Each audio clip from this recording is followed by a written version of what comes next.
Synth Network.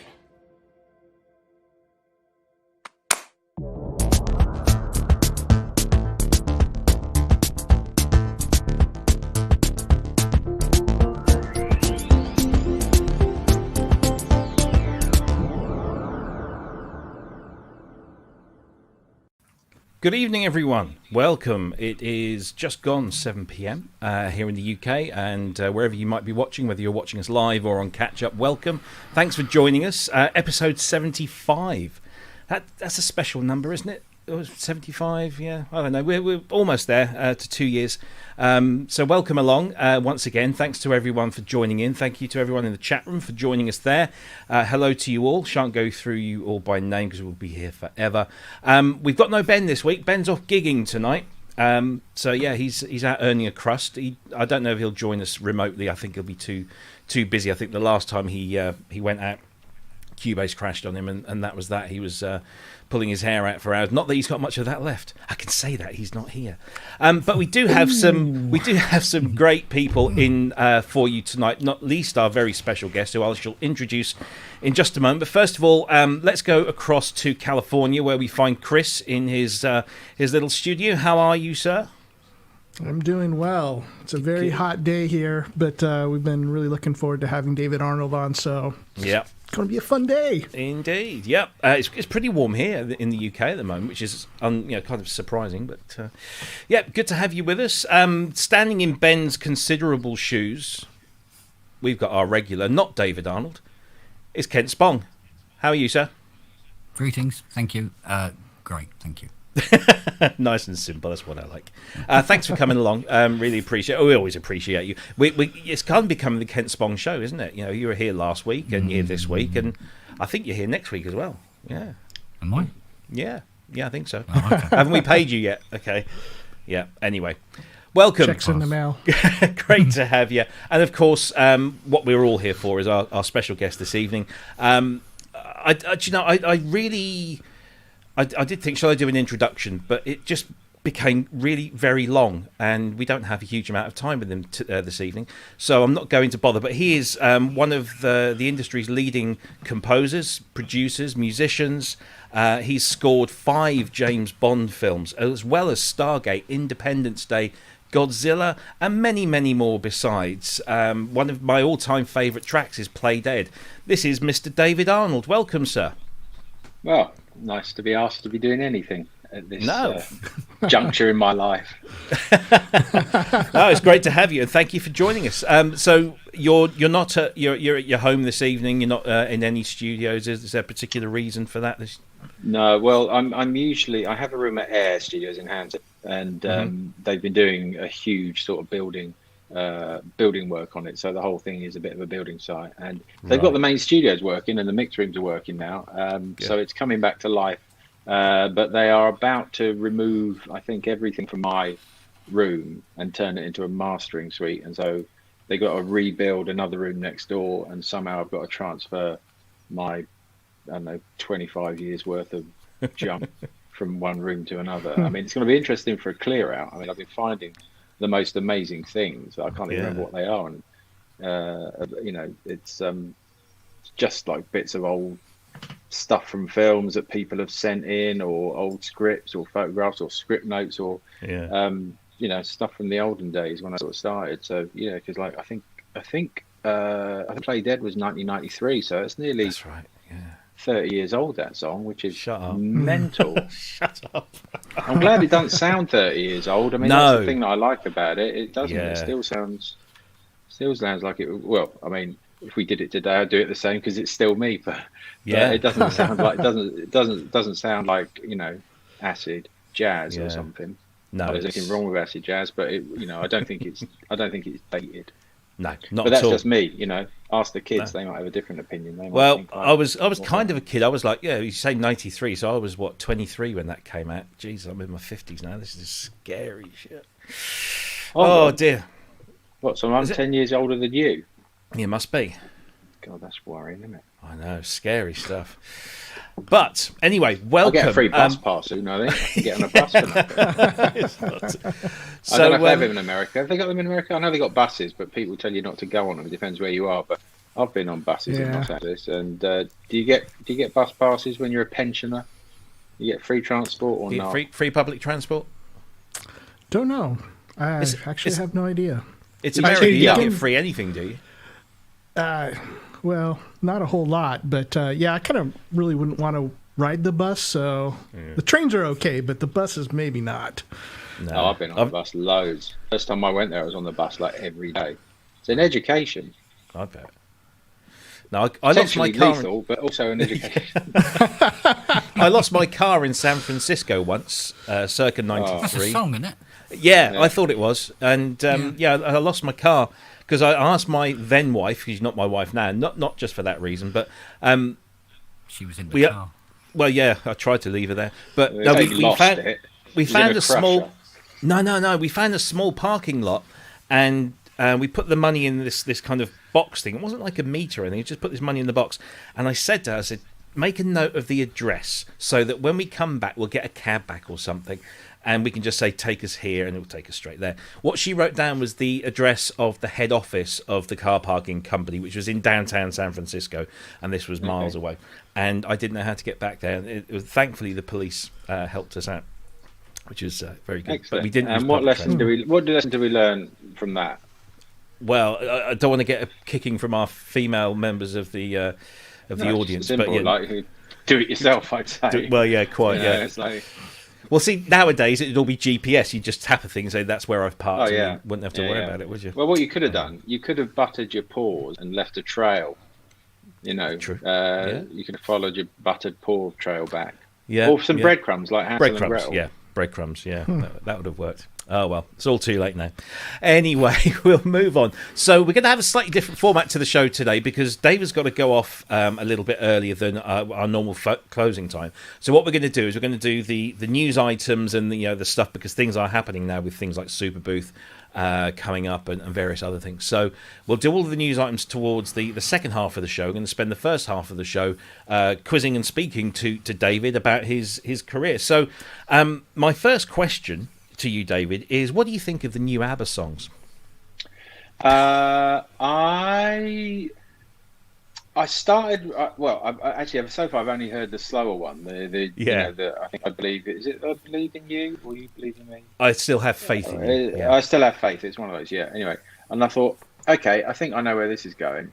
And I heard the voice and I heard the melody and I thought, oh yeah, it's ABBA. And as it went on, I was going like, oh no, this is ABBA. At the end, I was kind of, oh my God, this is ABBA. And they're still ABBA. Yeah. And they still sound like it. It was like that scene in Ratatouille when he had his when he had that food that made him think he was a child again, you know. It's like, no, they're actually still there. And they're actually still they sound age appropriate. The material is like making no attempt to be anything other than them, which I love. Yeah. And you know, those guys can write the hell out of a song. It's great, isn't it? So it was joyful. It was a joyful moment. And it's interesting with ABBA, isn't it? Because they went through the popular, not popular, cool, very not cool. Maybe it's okay. Oh my God, I think they're brilliant too.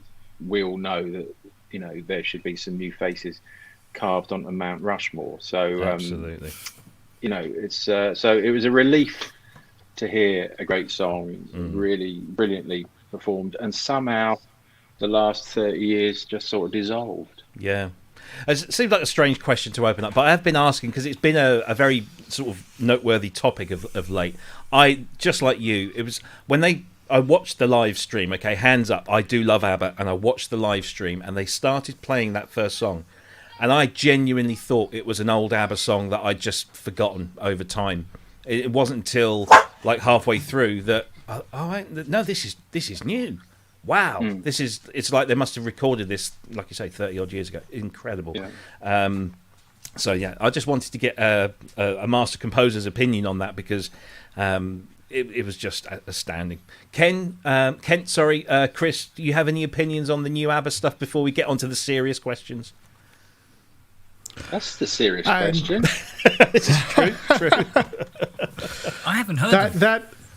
Really? Yeah, that era. I'm more early Van Halen, late Led Zeppelin, Queen. Well, no, yeah, I like that still, but I think ABBA is. No, I live in a Well, they're shoebox, classics, so I haven't right? heard them or nothing. Yeah. No. Yeah. Oh well, we'll leave that one there. Maybe people in the chat room, if they want to tell us what they think of the new ABBA stuff. If you don't like it, you're wrong, and I'll fight you. It's as simple as that. Right. Let's get on to the serious stuff. Let me get my proper seating arrangement. So, David, can you tell us how did this all start for you? Because if I'm not mistaken, you had a friend from your school days or college days who started making films, and he invited you to score for that. He liked making films. I met him when he was 16 and I was 20, or 19, 20. And there was in Luton, where I grew up, an art centre. And we say it's an art centre. It was an art centre. It was an old sort of house in the middle of some other houses in a part of town where they used to make hats. Oh, yeah. That's what they were famous for in Luton. They made hats, which is why football town is the football team is called the Hatters. Yeah. And we're in one of those sort of units, and some very enterprising, arty people, which there seemed to be very few in Luton at the time, decided to kind of create an art centre. So they made a room on the bottom floor, which was the performance studio, the theatre. You go up some stairs, and there was a big room, probably about twice as big as this room, which had old car tyres on the floor with some chipboard and carpet on. That was the rehearsal space. And on the top floor, they had a couple of VHS machines. For anyone who doesn't know what that is, that was one of the first kind of six. Well, you never know. I mean, I've met people now who don't know who the Beatles are. So VHS machines were like digital videotape in the early days that people could afford.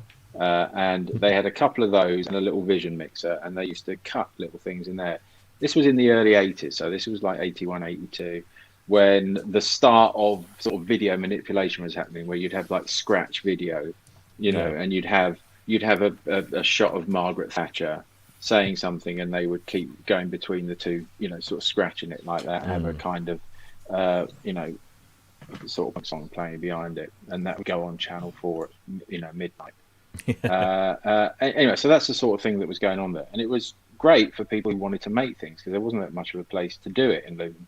And Danny Cannon was working with a little theatre group. When I say theatre group, they were his friends from school, and he would get them all out at the weekends. He'd write little scripts, and his dad bought him a little video camera, and he'd go out and shoot these things and make them as filmic as possible. He loved Ridley Scott and Alan Parker, so he loved the look of a sort of Hollywood movie, and we'd always try and make that work with smoke pellets from like Luton Arndale Centre joke shop in the market, and you could buy sort of 6 smoke pellets, and we used to go into each other's houses.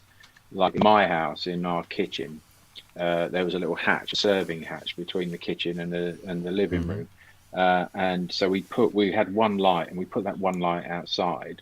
We would light the smoke pellet in the kitchen, so the kitchen would fill up with smoke. Turn all the other lights out. Have the basically the serving hatch would be like a pair of flats, like all some screens, and let in a beam of light which would hit whoever our mate was sitting in a chair thinking about something with a beam of light down there, and it would look like a Ridley Scott thing. Anyway, so we took it all very seriously, and I said I always wanted to do like film music, and he said I want to be a film director. So he said, why don't we just do stuff together? So for the next 3 or 4 years, we did home movies, right? But they were staged and acted. Like Danny would go out and shoot stuff 4 o'clock in the morning, on the motorway on the M1 in Luton when there was no traffic. In those days, there would be no traffic at 4 o'clock in the morning, but it was light, and so he'd have one of his mates walking up and down and running up and down and shooting it from the bridge. So you'd have a proper long. It looked really impressive, considering basically kids. And one of these films entered it into the BBC Young Filmmaker of the Year competition, which was something that they used to do. I think it was Mike Smith was the host, and I think this was in 1986. And it got into this BBC Young Filmmaker of the Year competition and ultimately won it. And Alan Parker was one of the judges, and he was very impressed because we'd used bits of the score for Birdie in it. In this film, which was one of Alan's films. It was a Peter Gabriel score. That's right. And he liked the way that I think he felt that Danny was obviously, a fan of his work as well, and he liked his energy and the fact that he was like working class and was doing it by doing it instinctively. And he suggested that Danny go to the National Film and Television School as a directing student, and so he applied and he got in. I think he was the youngest ever directing student to get in. I applied as a composing student and didn't get in, but Danny still asked me to do his films. So I was then in a kind of period of, for the next 5 years, I was doing sort of part-time jobs. I was working for an agency whereby in Luton, the agencies that you got were mainly sort of labouring things, principally kind of physical things. And so I would spend like 2 weeks working on one of Danny's little films or someone else at the film school. I started working with other people at the film school as well as I met them and got to know them. I wasn't ever allowed to be there, but I went occasionally, like a couple of times a month. I would just go and hang out, get to know people, and they would ask me to do their films, and I did. Never any money in it. It was all borrowed equipment, very, very little. My initial run at it was guy called John Rand, who was the organist at the local Catholic church. I heard had a Fostex B16. Oh yeah. And he had a drumulator. He had a ARP Quadra, and he had a Jupiter 8. Wow. And a DX7, and he had a little mixing desk and a reverb unit. And which is basically, you can do almost anything on those. And so I did. So I would write the music kind of off-site, and John would let me have access to his stuff on Tuesday evenings between 6:30 and 7:30 when he was having his tea. So I'd go around to his house. I would fire up this thing, play the parts in, next track, play it in, next track, play it in, and then mix it down, stereo mix onto a cassette. Take that cassette out, and then we dub it into the film, and that's how I did all the work there. Wow. It was like I had an hour a week to do it. So I do a couple of weeks of that sort of thing, and then I'd have to earn some money. So I would then get a job like digging up roads or working on building sites, or I worked in so many different places and hundreds of different jobs, and it was a real education in how to deal with people and what people are like and what motivates them. That is extremely useful when you're dealing with filmmakers and studios, actually how to negotiate, how to understand what people are really saying. And one thing led to another. Danny graduated then, so 3 years later, graduates with a graduation film, which we made in Los Angeles. We all went to Los Angeles, blagged the tickets, got an apartment in West Hollywood, and we all stayed in there. About 9 of us stayed in this 2-bedroom apartment. So there was me, the production designer, Tom Conroy. I had a bed. He had a bed on the other side of the room. Tom went on to be a sort of BAFTA-winning production designer. He's done loads of films. Danny Hambrook slept on the floor between us. Danny is like one of the leading sound recordists in the country and works with all the top directors, and he's brilliant. Gavin Finney, who was a DOP, all students. He shot Good Omens, really weird. And there are other people all around. And so we basically stayed there for 4 weeks and made this student film, and came back, and I had a little bit of money for some strings, and we went to Angel Studios and recorded it. And on the back of that, Danny then a year later got financing for the Young Americans and asked me to do that because I had done everything with him up to that point. And on the back of that, Young Americans happened. We had a bit of a budget, not that much, enough for 1.5 sessions, basically in a studio with an orchestra. So we had like a day to do everything, and wrote the song "Play Dead" for the end of that. And from that point on, "Play Dead" happened on Bjork's album on debut. Yeah. And became it was the biggest hit that was on. So it was subsequently put back on the album because it wasn't ever on debut when it came out. That's right. Yeah. When I was talking to Bjork about doing it, she lived around the corner and she'd just about finished recording debut. And she'd sent me, she used to post the like cassette through the door with the latest songs that they'd finished mixing. I used to listen to it. I remember once I was in the bath listening to Violently Happy. Oh, wow. And I was thinking, this is brilliant. And then I could smell smoke. And I thought, that's not right. I mean, it was on a Walkman and it wasn't plugged in or anything. And okay, there was smoke coming in under the door. So I got out of the bath and I went into my bedroom, and my bedroom was on fire. I had an electric blanket that my mum had got me about 10 years earlier. And I remember for the previous 3 weeks thinking, this is really uncomfortably hot. I'm sure it shouldn't be this hot. Like, it was like, you know, like when it actually feels like you're burning yourself. And I go like, well, it must be right. Anyway, it wasn't right. And so everything caught fire. So me and Danny threw it out the back window. And I mean, at that point, I was writing the score for Young Americans, sitting on the end of that bed with an Atari. And I can tell the equipment that I had sort of begged and borrowed, and I'd bought some of it. I had a DX11 from Master Keyboard. Okay. I had an Oberheim SX1000, is it? The little 1U Oberheim rack. Yeah, M1000. M1, was it M1000? No, it might have been an SX1000. Anyway, it had 1,000 in the word. Yeah, maybe it was that. An M1, an M1R, a Proteus orchestral module. Oh yeah. And an S1000, and it was all run from an Atari 1040, which was using Pro 24 then, so it was 24 channels of MIDI. And it was all done on that. Wow. At the end of the bed, perching on the end of the bed, which I then no longer had, so I had to kneel on the floor and finish it. But yeah, so Bjork used to come around and we showed her bits of the film and played her bits of the song. She loved it and said, "Okay, I'll do it." And then basically a week later, we were in the studio doing it, and it became a thing. And from that point on, like, some strange things happened. When the film came out, right, so it was quite a long time after. It was about 3 or 4 months after, maybe. They released a single to promote the film because Bjork had I think 2 or 3 singles from debut out, and they'd done what they did, and it was doing well. But Play Dead came out and went higher than the other singles, I think. So they decided that they were going to put that on her album as well. That helped push the film along. Film came out, did pretty well. But all of a sudden, the record meant that people would return calls, you know, because they liked it and it was unusual.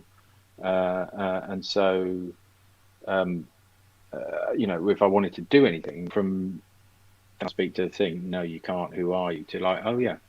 So that opened that door. Like, so records started happening, or access to doing that, and the people that I was interested in working with started happening. And then the film, that went to Los Angeles, and Mario Casar, who was the head of Carolco at the time, who had made Rambo and, you know, sort of Godfather-y things. Very huge film company. They were making Stargate, and he saw the film, and there is a cue in that film called Christian's Requiem, which is a very blatantly cinematic Hollywood piece of music. And it's big and broad and emotional, and they played that to Roland Emmerich, and he really liked it. And so the next thing, I got a call saying, would I want to come out and meet them about doing Stargate? So it went from absolutely nothing, literally on my knees next to a flaming bed, to being flown out to Hollywood within 6 months. months, really. Wow. But the journey from meeting and starting this thing off and getting to that point was about 8 or 9 years. Yeah.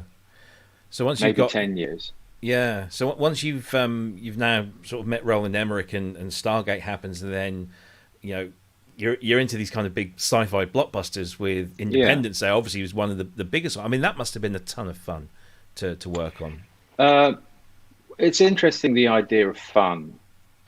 When you talk about it, because there are moments where you are enjoying yourself, but when you're looking at a queue list of 60 starts, and you're looking at an amount of music which is 118 minutes or something like that, and that's got to go down a little bit every day, it's quite difficult, and especially because I was away from home. So I was on my own in a hotel room, again, similar size to this.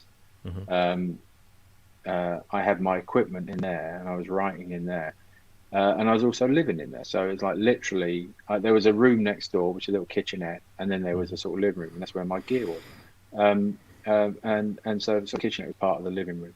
And then I had a bedroom. So basically, stopping work would be turning your back on the equipment and watching TV for an hour and going to bed, and then waking up with the hum of it still there, the glow of the screen, and the equipment in those days was fanny and a bit noisy, and lots of LEDs doing that all the time. Yeah. So you wake up and it was blinking at you and humming at you and saying, "Come on, you've got to do exactly the same thing as you did yesterday now, but only different." Yeah. So that's a bit Groundhog Day, and it drives you a bit loopy, to be honest. And then you start craving the tiniest thing to remind you that you're human.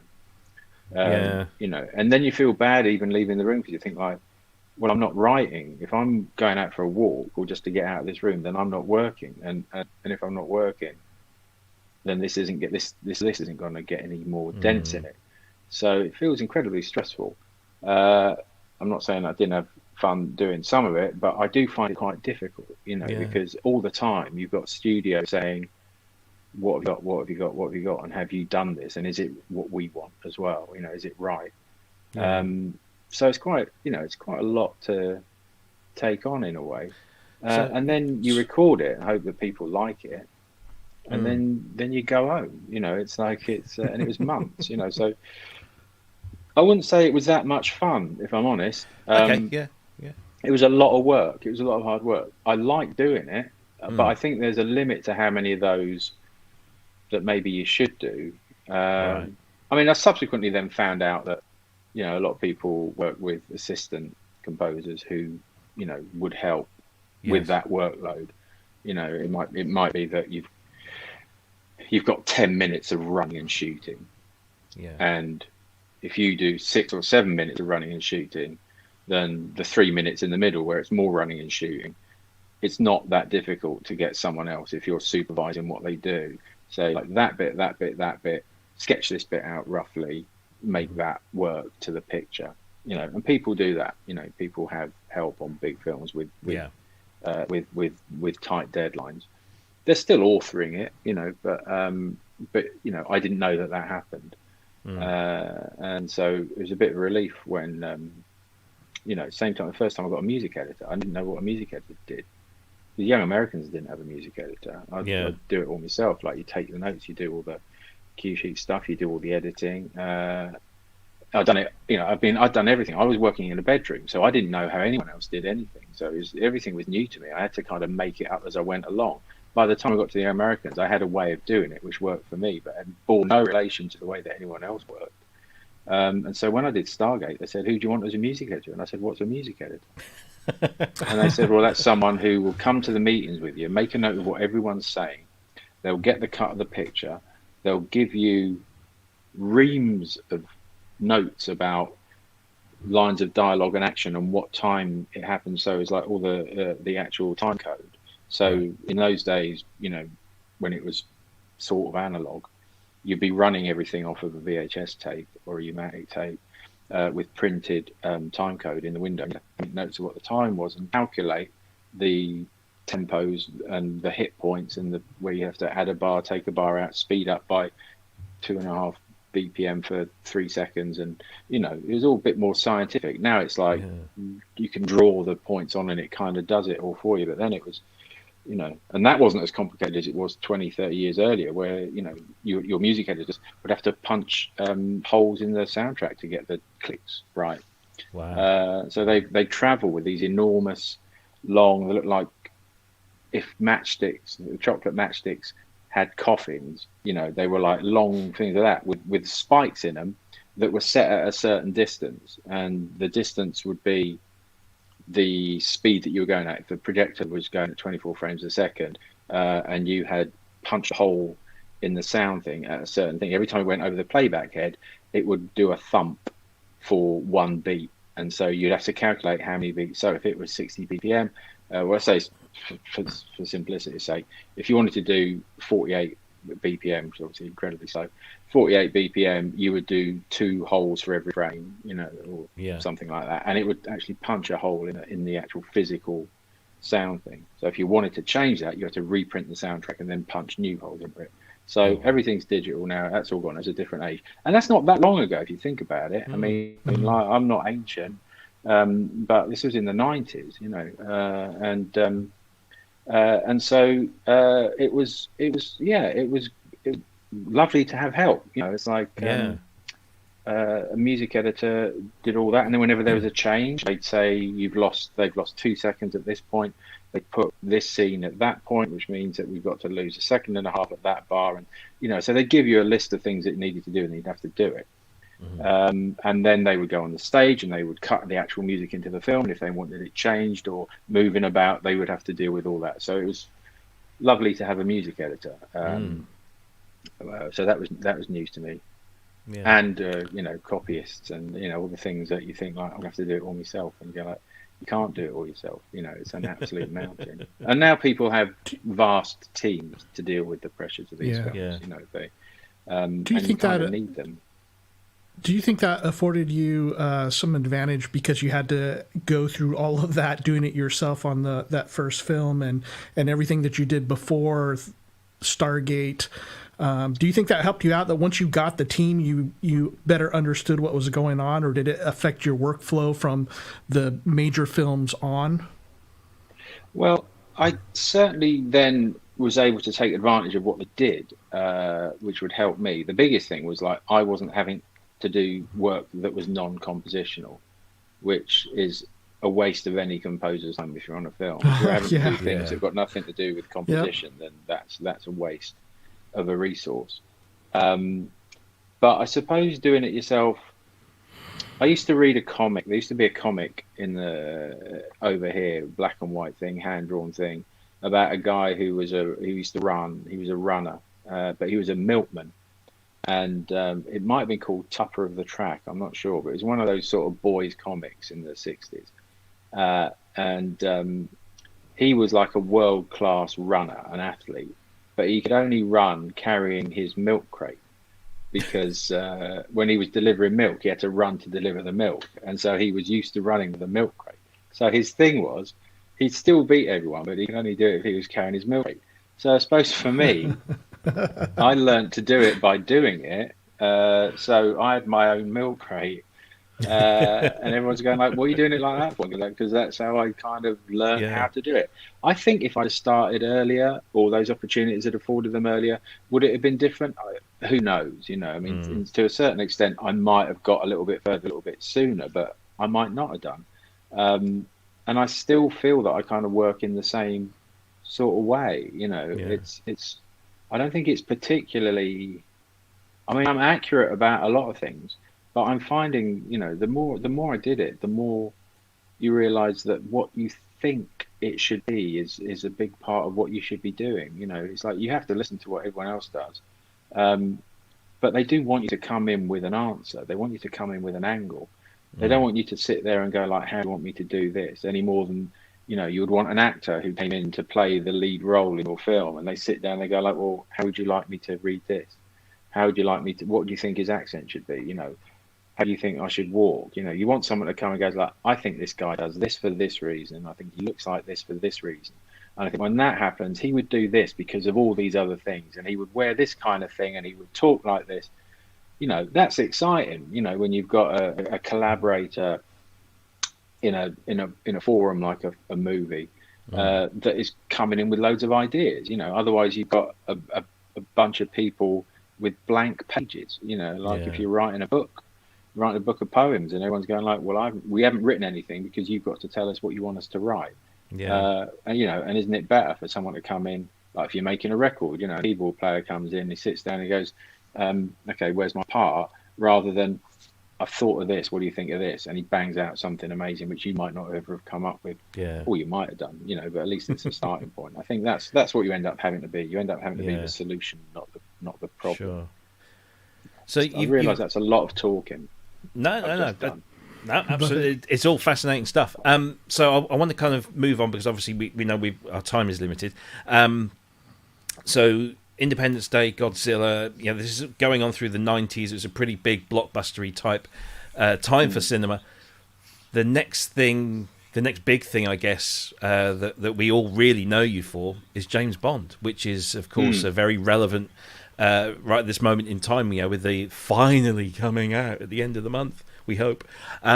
So tell us about how that came about, because you did the last 3 Pierce Brosnans and the first 2 Daniel Craig. So to be involved at that transition period must have been amazing. But how did you get involved with James Bond, and what kind of challenges did that present? Did you change your methods because it was Bond, or was it just another gig? I didn't change my methods because I didn't have any, I just had the one way I do, which is like I look at the film and I hear music in my head. And if I don't hear it, then I'm in trouble. But usually when I see something that I'm looking at that inspires me, I just start hearing music. It's a really weird thing.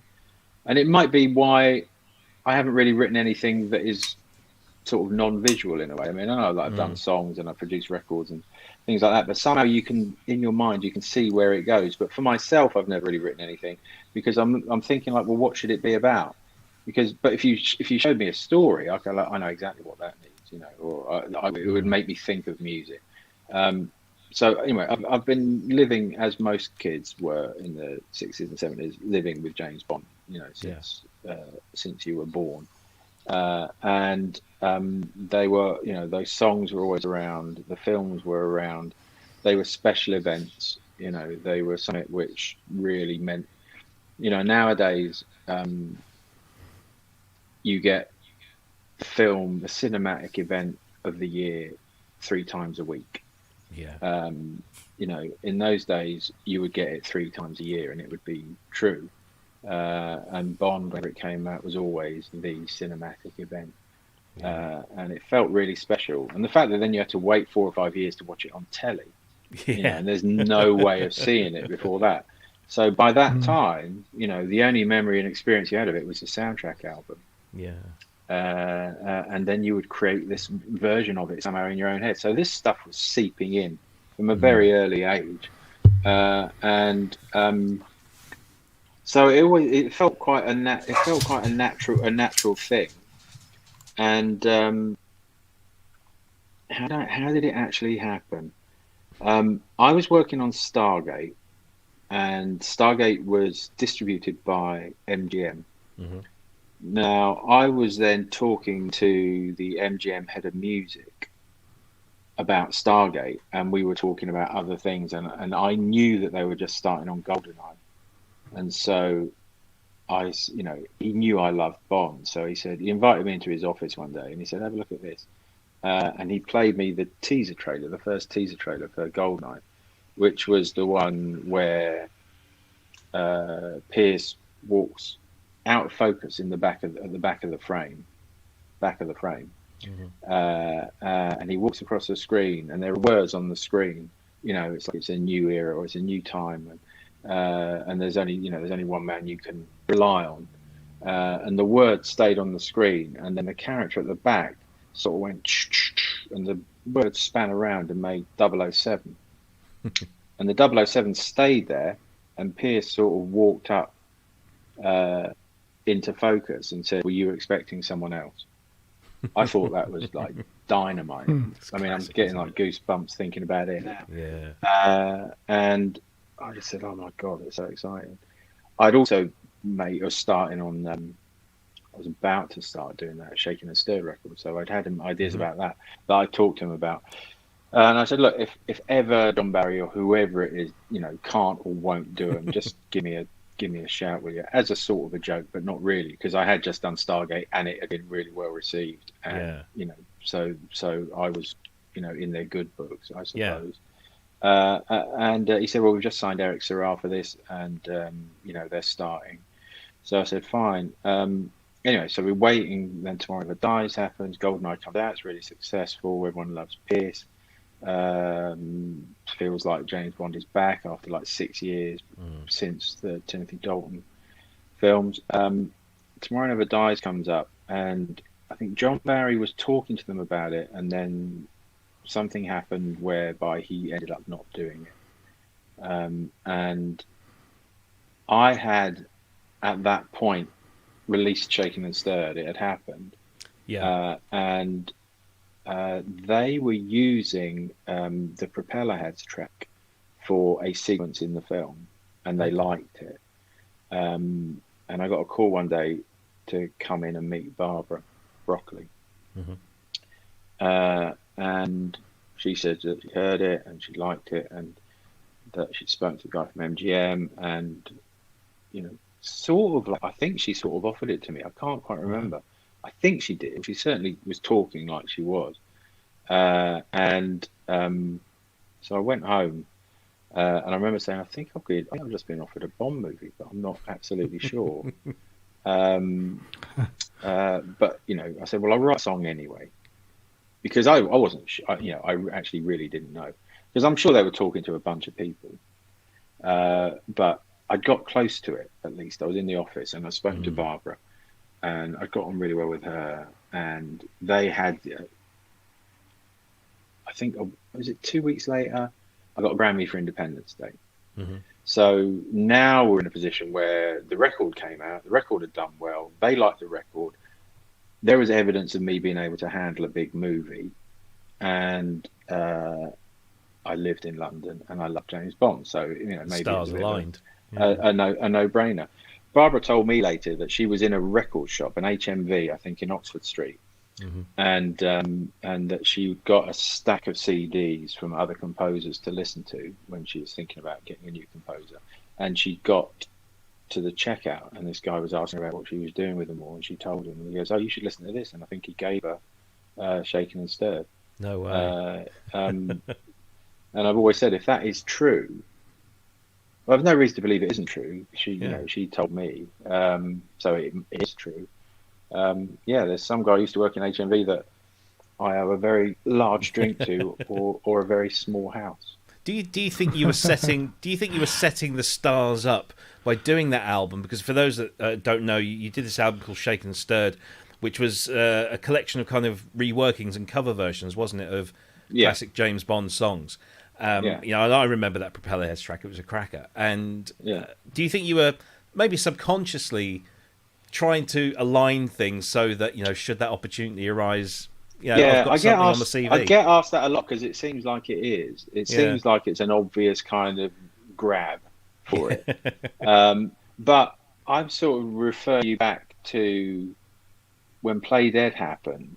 And that was the first time I was able to make a record with someone as brilliant as Bjork and have Joe Wobble on bass. And to see the record making process properly rather than making it up as I go along, And I think really it's harking back to that. It's harking back to, loving radio more than anything, in a way, loving songs more than anything. I've recently, I think, come to the conclusion that the song is the greatest of all art forms. And having a song played on the radio is one of the greatest experiences. I bet. I certainly have never felt as excited in any of the film premieres I've done as hearing Play Dead on the radio for the first time, because that's in people's houses. It's an intimate medium The cinema is somewhere where you go and you pay to get in, and you sit quietly, hopefully, and you pay attention to what's going on in a group of people. That's a very different experience. It's wonderful, and it can be transformative. But radio can be in your bedroom. It can be under the sheets with you. You know, it's so intimate, and so immediate and so personal. And weirdly, this whole thing with baths, nothing caught fire, but I was in a bath when I heard it. It was on a Sunday, and Gary Davis played it on a Sunday afternoon, first time it got played anywhere. And I was so excited. And for me, hearing anything on the radio, for me, is hugely exciting. And so when I had this little gap between, well, it wasn't really a gap. I kind of wanted to make a record. I wanted to make a record with people that I loved, and I was listening to loads of stuff like Left Field and the Props and Amy Mann, like all their records are brilliant. So I'd love to be able to work with these people, and now I possibly can. And I thought, well, what can I do? I said, I didn't really have time to write a record, and why would any of these people make a record with me anyway, if it's just me writing stuff, you know? So I thought, I love James Bond stuff. And I know a lot of the people that I like some of those songs as well. So I thought, I'll just do some covers. I'll do 3 covers, see if I do an EP. So it was in 1994, 95. 1995 was the first recording. I think I did Diamonds Are Forever, and I did You Only Live Twice, and I did Unabashed at Secret Service. Those were the 3 that I did. Paid for it myself. I didn't have a record company. I just wanted to do it. And I could phone people up at that point and say, hello, it's me from Independence Day, Stargate, Play Dead. You know, that opens a lot of doors when they know that you're not just a nutter. Doesn't seem like you're not, but you know, you've got that other stuff at least to back it up. And so Dave McCalmont and Bjork and Props, we did that. Those are the first 3 that we did. And then over the next few months, I'd do them here and there. I had a little gap, so I was doing them because I wanted to do them, because I wanted to make a record with these people, and that was fun. That was brilliant. I met, I was doing them in Air Studios. We were mixing them one day, and John Barry was in one of the studios, and George Martin came in and said, "Do you want to meet John?" I was like, "Yes." So I get brought in to meet John and introduced to him by George Martin. So wow, I can't do the voices, but both of them. George was so incredibly supportive, by the way, one of the nicest people in the world. And he introduced me to John, and he said, "John, I won't do the voices. He's sorted as like John. He goes, David's been doing a lot of your songs." And so John says, "Oh yeah. So do you want to hear a couple?" Yeah. So George said, "Do you want to hear?" I didn't ask him. George said, "You should listen. You should listen to a few." So we put up on the Majesties, and I think we put up You Only Live Twice or something, and he really liked them. And I thought, oh well, that's good, because it's like, getting within 10 feet of John Barry to me at that point was like touching the hem of God's frock. So I was like, that's it, fine. And then we just started like yakking, and we were like talking for about an hour and a half. And he listened to a couple of others, and then I started shopping around some record companies to see if anyone was interested. And so it was only the last 2 or 3 that I recorded that I did with a record company. The rest of it, I just did it on my own. And I sort of still feel like that a lot of the time. So I don't want to have the pressure of someone else going like, well, we think this because we're paying for it. I'd rather try and do it myself on whatever budget it is, and do it the way that I want to do it. And then if other people like it, then fine. People say that a lot, don't they? If other people like it, it's a bonus. But you have to make something that you like. It's like the last thing that I would ever want to do, and I learned this very early on, is to write something that you're having to apologize for when someone who you admire listens to it. And that means not having to say, this isn't very good because A, B, and C. You've got to be able to say, I think this is fucking great. I hope you do too, but if you don't, it ain't going to make any difference the way that I feel about it. So you do really have to, go with your instinct, I think, and what you think is right, because someone else not liking it doesn't mean it's not any good. No, it just means they don't like it. I don't like everything that I hear, like I don't like everything that I eat. If you gave me something that I don't like to eat, I say, oh, I really don't really like it. Doesn't mean it's not, someone else might think it's the greatest thing on the menu. You mentioned pressure, and you mentioned John Barry. When you first took on the Bond franchise, how much pressure was there to? I mean, is there pressure to still, or maybe not even pressure? Is there a requirement to bring in the classic Bond themes? Because I think you're quite well known for bringing back the brass and the guitars and everything that had kind of gone away.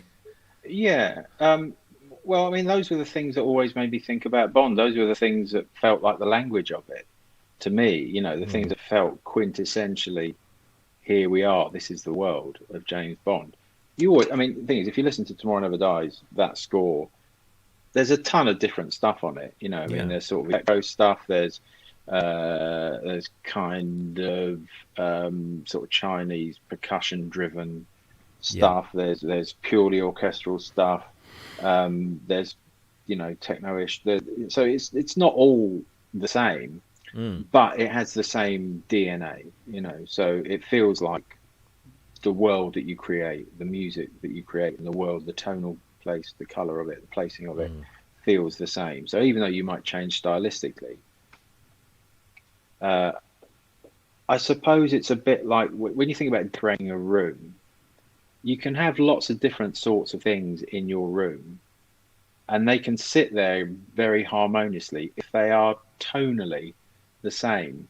And it's one of those things where you can have a blue and a red and a yellow thing that might not necessarily technically match in terms of color, but if tonally it's right, if they're, you know, I suppose the harmonics of those colors are harmonious with other colors, then it feels right. You know, it just you walk into a place and it goes, you know, sometimes it's like a really well designed restaurant or something. You go in and it's not like it's all brown or it's all black or it's all gray, loads of different colors, but somehow tonally the whole thing blends into a whole. And that's what Bond scores are. You know, it's like they can be lots of different things, but tonally they have to say the character, they have to be the character, I think. And brass, you know, obviously the brass writing is a part of that, and the string writing is a part of that, but there's also, it's a broad church. You can go lots of different ways with it. You know, Marvin Hamlish went, you know, Bee Gees disco. So moving from one Bond actor to another Bond actor is a major event for the fans, for the studio, and I guess for the composers too. How did you have to write differently for Daniel Craig and the style of Bond that he was portraying to the Pierce Brosnan one, which was more of the classic, you know, James Bond of yore, whereas because Craig's Bonds are renowned for being grittier and more brutal. Yeah, I mean, Pierce's Bond was enjoying the things as much as we were. Yeah. Daniel's Bond didn't allow that to happen in a way. Daniel's Bond was, I think, for the first time, a character who looked and felt like he could do the things that he was meant to do in the film. He felt like he actually could kick a wall in. He could throttle someone in a stairwell. Something that you wouldn't necessarily think about Roger Moore, you know. And that's not a detrimental thing at all, you know, but we know the kind of more performance and what he brought to Bond, which was unique and special and wonderful. Daniel is very different. So we're in the new modern era where Daniel's Bond has consequences. And the thing that I always felt that attracted people to the character of James Bond, probably especially boys, was that he appeared to be a man who had a life without consequence.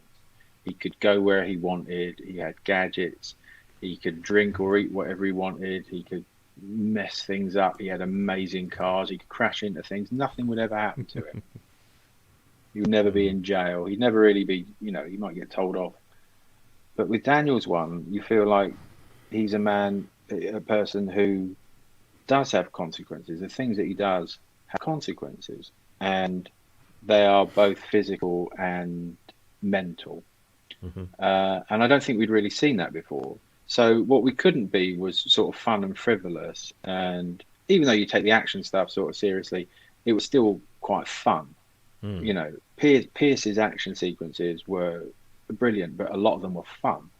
you know, the boat chase at the start of The World Is Not Enough. Yeah. You know, there's a shot of him going underwater and he straightens his tie when he's underwater. You know, that's fun. And you get the feeling that he has fun doing it. That's why he's so likable, I think. But Daniel would never do that. You know, Daniel's Bond hasn't got time for this stuff. You know, he's got his eye on wherever he's going.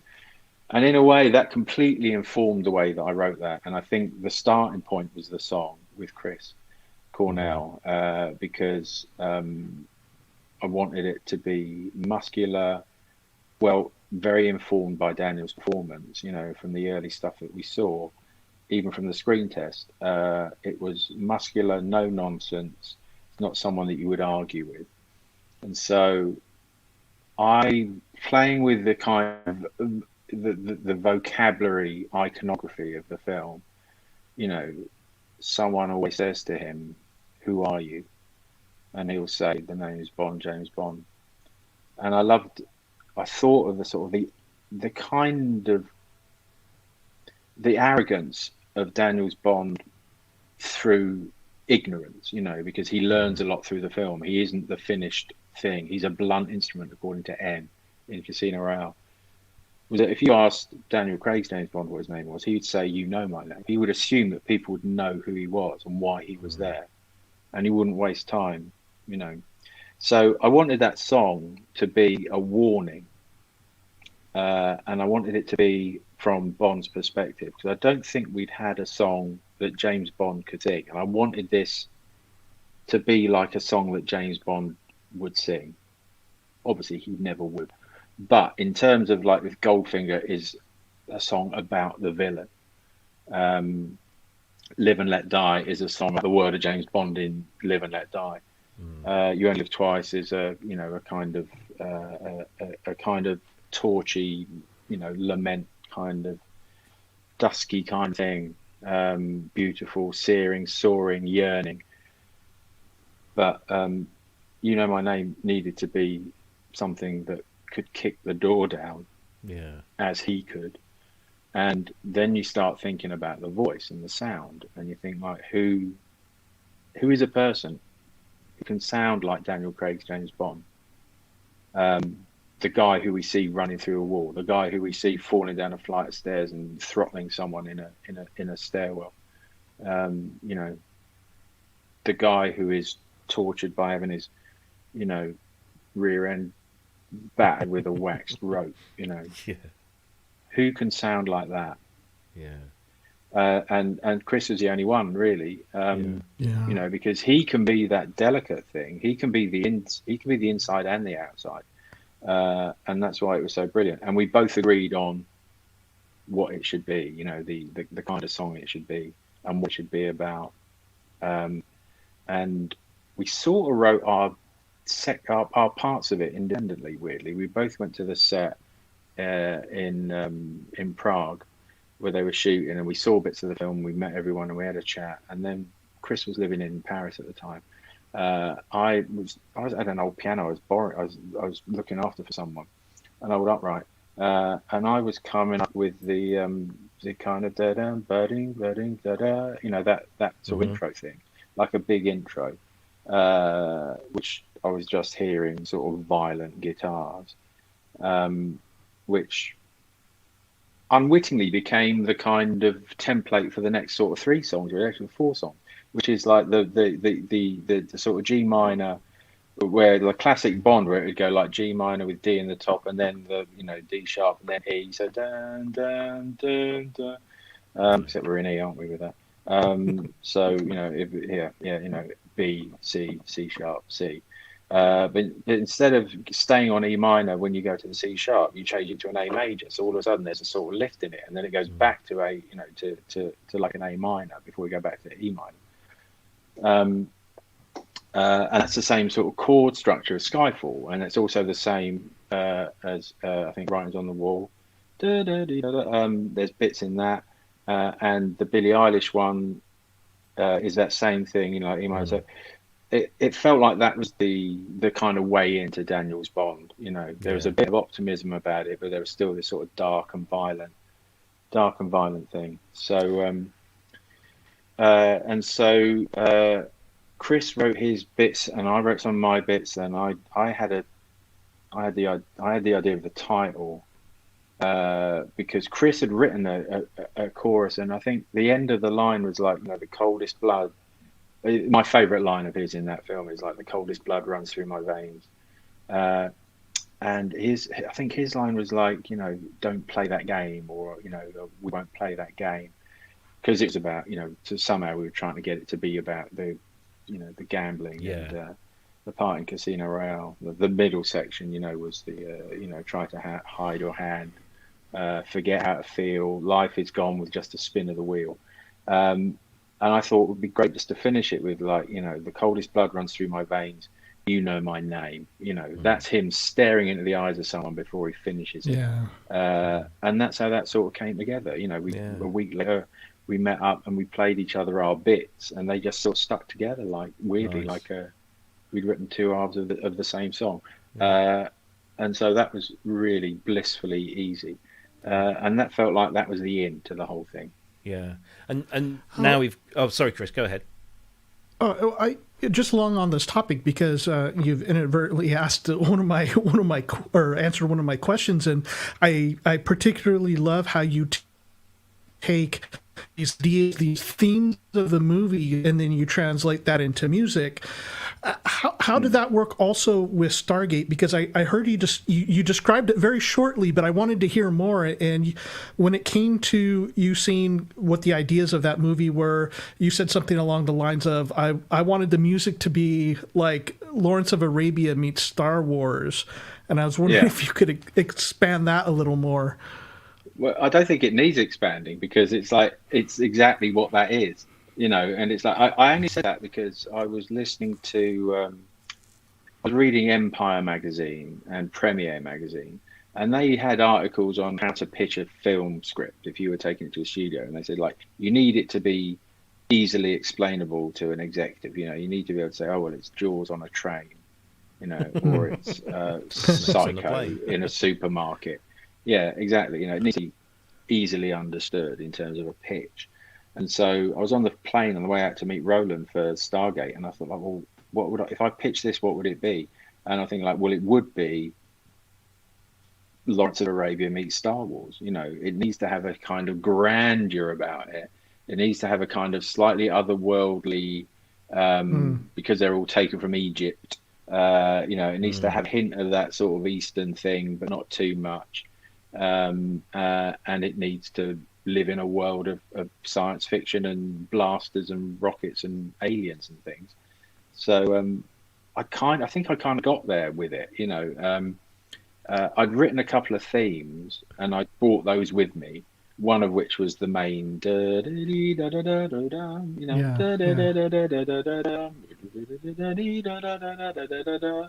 it's a big old fashioned, I like tunes, I like melody, so I always start with melody. And they liked it, and it was I thought of it. I thought that popped into my head when I wasn't thinking about anything. I was driving past the service station at Toddington on the M1, which is like a giant, it's like a big freeway in England, if anyone's from America. It's like our Route 66, but we've got Toddington services. Yeah, we've got Toddington services and pasties, and you have Elvis. Yeah. Do you think you'll ever go back to writing for James Bond, or is that over now? Well, I just did, weirdly. I just did this thing for Aston Martin and Formula One. They've got a Formula One team. Yeah. And I got a phone call last weekend. Danny Kleinman, who directs the title sequences for the Bond films, was making this kind of promo thing. It's partly promoting No Time to Die, partly a launch for the new livery for the Aston Martin Formula One car, which is replacing certain things with the 007 logo. Gotcha. And it's a really neat, it's a really lovely thing. So it's a minute and a half long, and they said, "Can you do this?" So, yeah, literally just finished. I mean, I think we did it over the weekend, and it went out on Monday. So it's, I think if you like YouTube like Bond, Aston Martin, Formula One, you'll see it. Okay. Well, we'll see if we can dig that out. But in terms of the movies, is that over now? Is that period over? Well, it's. I mean, if they asked me, of course I would. You jump at the chance. I said I've always got a sharpened pencil for James Bond. Excellent. if ever he comes calling, yeah. Yeah. We're now sort of like about 8:10. Is this about time that you're going to have to leave? Yeah, I'm gonna have to shoot now. But I'm very happy to come back at other time. Oh, we'd love to have you back. We really if you've got a second half that would yeah. Part two. I'll be very happy to do it. No, it's been an absolute pleasure. I mean, I've been a big fan for a long while.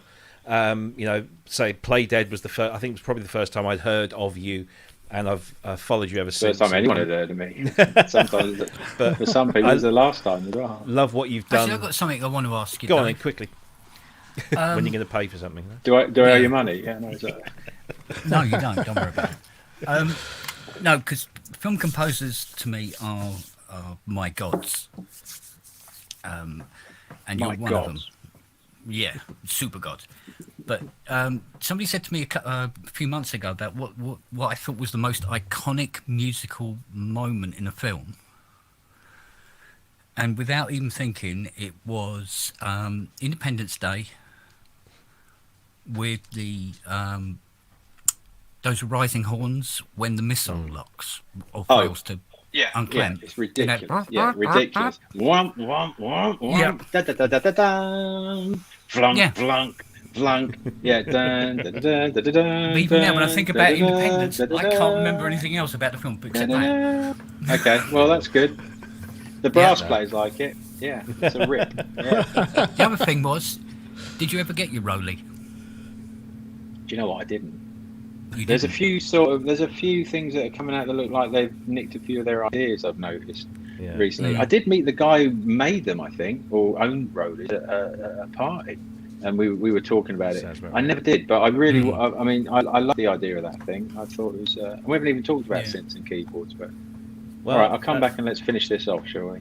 Yeah, we'll do it another time. I've just found this image here. That this is the Formula One cars with the DB5 at the back there and the AMR 21. Yeah, lovely. Which looks stunning in that green, doesn't it? Awesome. Okay, David, it's been an absolute pleasure. Me. No, thank you for coming along. We'll look forward to getting you back on soon. Okay, thanks, no David. problem. Take care, David. Thanks ever so much. All right, all the best. See you later. Bye-bye. Bye-bye. See you, mate. Well, that was just a like treat. that, he gated out of here. No, that was a real treat. Left the building. That was a real treat. Yeah, we will get him back on. So just to explain that David, as he said in his earlier on, that he has a room at Air Studios which is currently being reconstructed. So he's had to move his stuff back to home, and where he's working is next door to his daughter's bedroom. And it's nighttime. He's got to go to sleep. So we cut that short, but we'll have him back and we'll talk more about how much money he owes Ken. I want to say too, like he is so absolutely fascinating, and all the things that he was talking about, how he likes the visual medium as the kind of source of inspiration, and then it just like starts ticking off all these things for him, like where do you go with this, and him to pick out these thematic elements, these lyrics, or to tie the music into the film in that way. I mean, obviously composers got to tie the music into the film, but the way that he does it is really remarkable. I always think that getting the James Bond gig must be a real composer's dream, because you know that James Bond is going to be in like 4 or 5 different locations around the world, and each of those locations will have a musical theme to it. So talking about Egypt in Stargate, or the Oriental stuff in the Bond films. So you're just like, oh great, now I can write something that's of that flavour, and it's going to be a real treat to do that. But fascinating guy, and a really nice bloke as well. So thank you, David, and we'll get him back on. And thanks to everyone in the chat room for throwing in some questions, which I hope we managed to get as many of those as we could, and thanks for all your kind comments about having David on. As I said, we will get him back on very soon, but we've got like 45 minutes or so to fill, and one of the things that we've been moaning about lately is this lack of news, but we kind of said, oh, you know what's going to happen? It's all going to snowball. And it's happening because we've got Superbooth coming up in, just under 2 weeks. Right now, NobCon is going on just outside Chicago, so everyone's kind of ramping up, and things are getting leaked. And one of the first things that got leaked was this.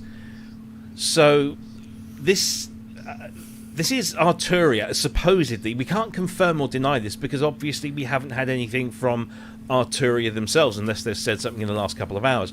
But a guy on Twitch who goes by the name of Mucky Beats, who apparently is a multi-platinum producer, whatever that means in these days, did this live stream and pretty much kind of felt like for the first hour of this live stream just kind of sat there with this SQ80V on his screen, not really doing much at all. It's just like, hey guys, look what I've got. So we assume that this is legitimate because it has all the kind of hallmarks of a Arturia V collection synth. But it's an SQ80V, which is quite an interesting addition to their lineup. We know nothing else about it other than, if it's going to be like the SQ80, it's going to be slightly quirky and hopefully add something to our palettes that we weren't really expecting. Any thoughts on this one? I mean, I'm actually looking forward to this, but have you had it? I've never had any hands-on experience of an SQ80, so apart from software versions, and there are a couple out there. Any thoughts on this one? Yeah, I think it's fantastic. I mean, this is one of the synthesizers that I was hoping that they would do. Both, I think you can kind of clump together the ESQ1 and the SQ80. In fact, there was a year or two ago, somebody on Gearspace did a comparison of those two synthesizers together. And it was interesting because I thought, I think a lot of people thought they'd like the ESQ1 better, but I actually, they're very close. I mean, they're very similar sounding, so it's not really a big deal. But of the two particular units that guy had and that he demoed, I like the SQ80 slightly more, and I'm really happy that they're going to be doing this one. This is kind of one of those that for a long time was not too expensive and you could pick one up, but I kind of passed on a few opportunities to do that. And of course, now anything that's kind of that era has just really gone up in price, and it's just not worth to have to kind of maintain an old synthesizer like that, something that would get used not as often as other things. So to be able to have this in the Arturia collection is nice. And the quality of the Arturia synthesizers have gone up dramatically from when I started using them. When I first started using them, it was kind of like, some of these are ish at best, but not really there. And with their last V collection update, particularly some of the Juno and the Jupiter stuff has been remarkably good. So I'm really excited to try this one, to see how it sounds. It'll be nice to have it around. And there was, I kind of first heard about it there. I don't remember the guy's name. There's a guy on YouTube, like 10 years ago or something, who would do all sorts of like Vangelis type stuff in his room, kind of just live jams, really mellow. And his main like kind of CS80 sounds were all done. I think it was the ESQ one, if I recall. And I was so impressed. I was like, man, that thing is really good sounding. Yeah. It's definitely a slightly left field addition to the collection, which Arturia are not afraid to throw the odd left field instrument into there, and you get this really nice variety, this really nice kind of collection of stuff. Kent, have you had any experience with the Ensoniq gear in your time? God, yeah, I've owned most of it. Yeah. So one of these? Have you ever owned one of these?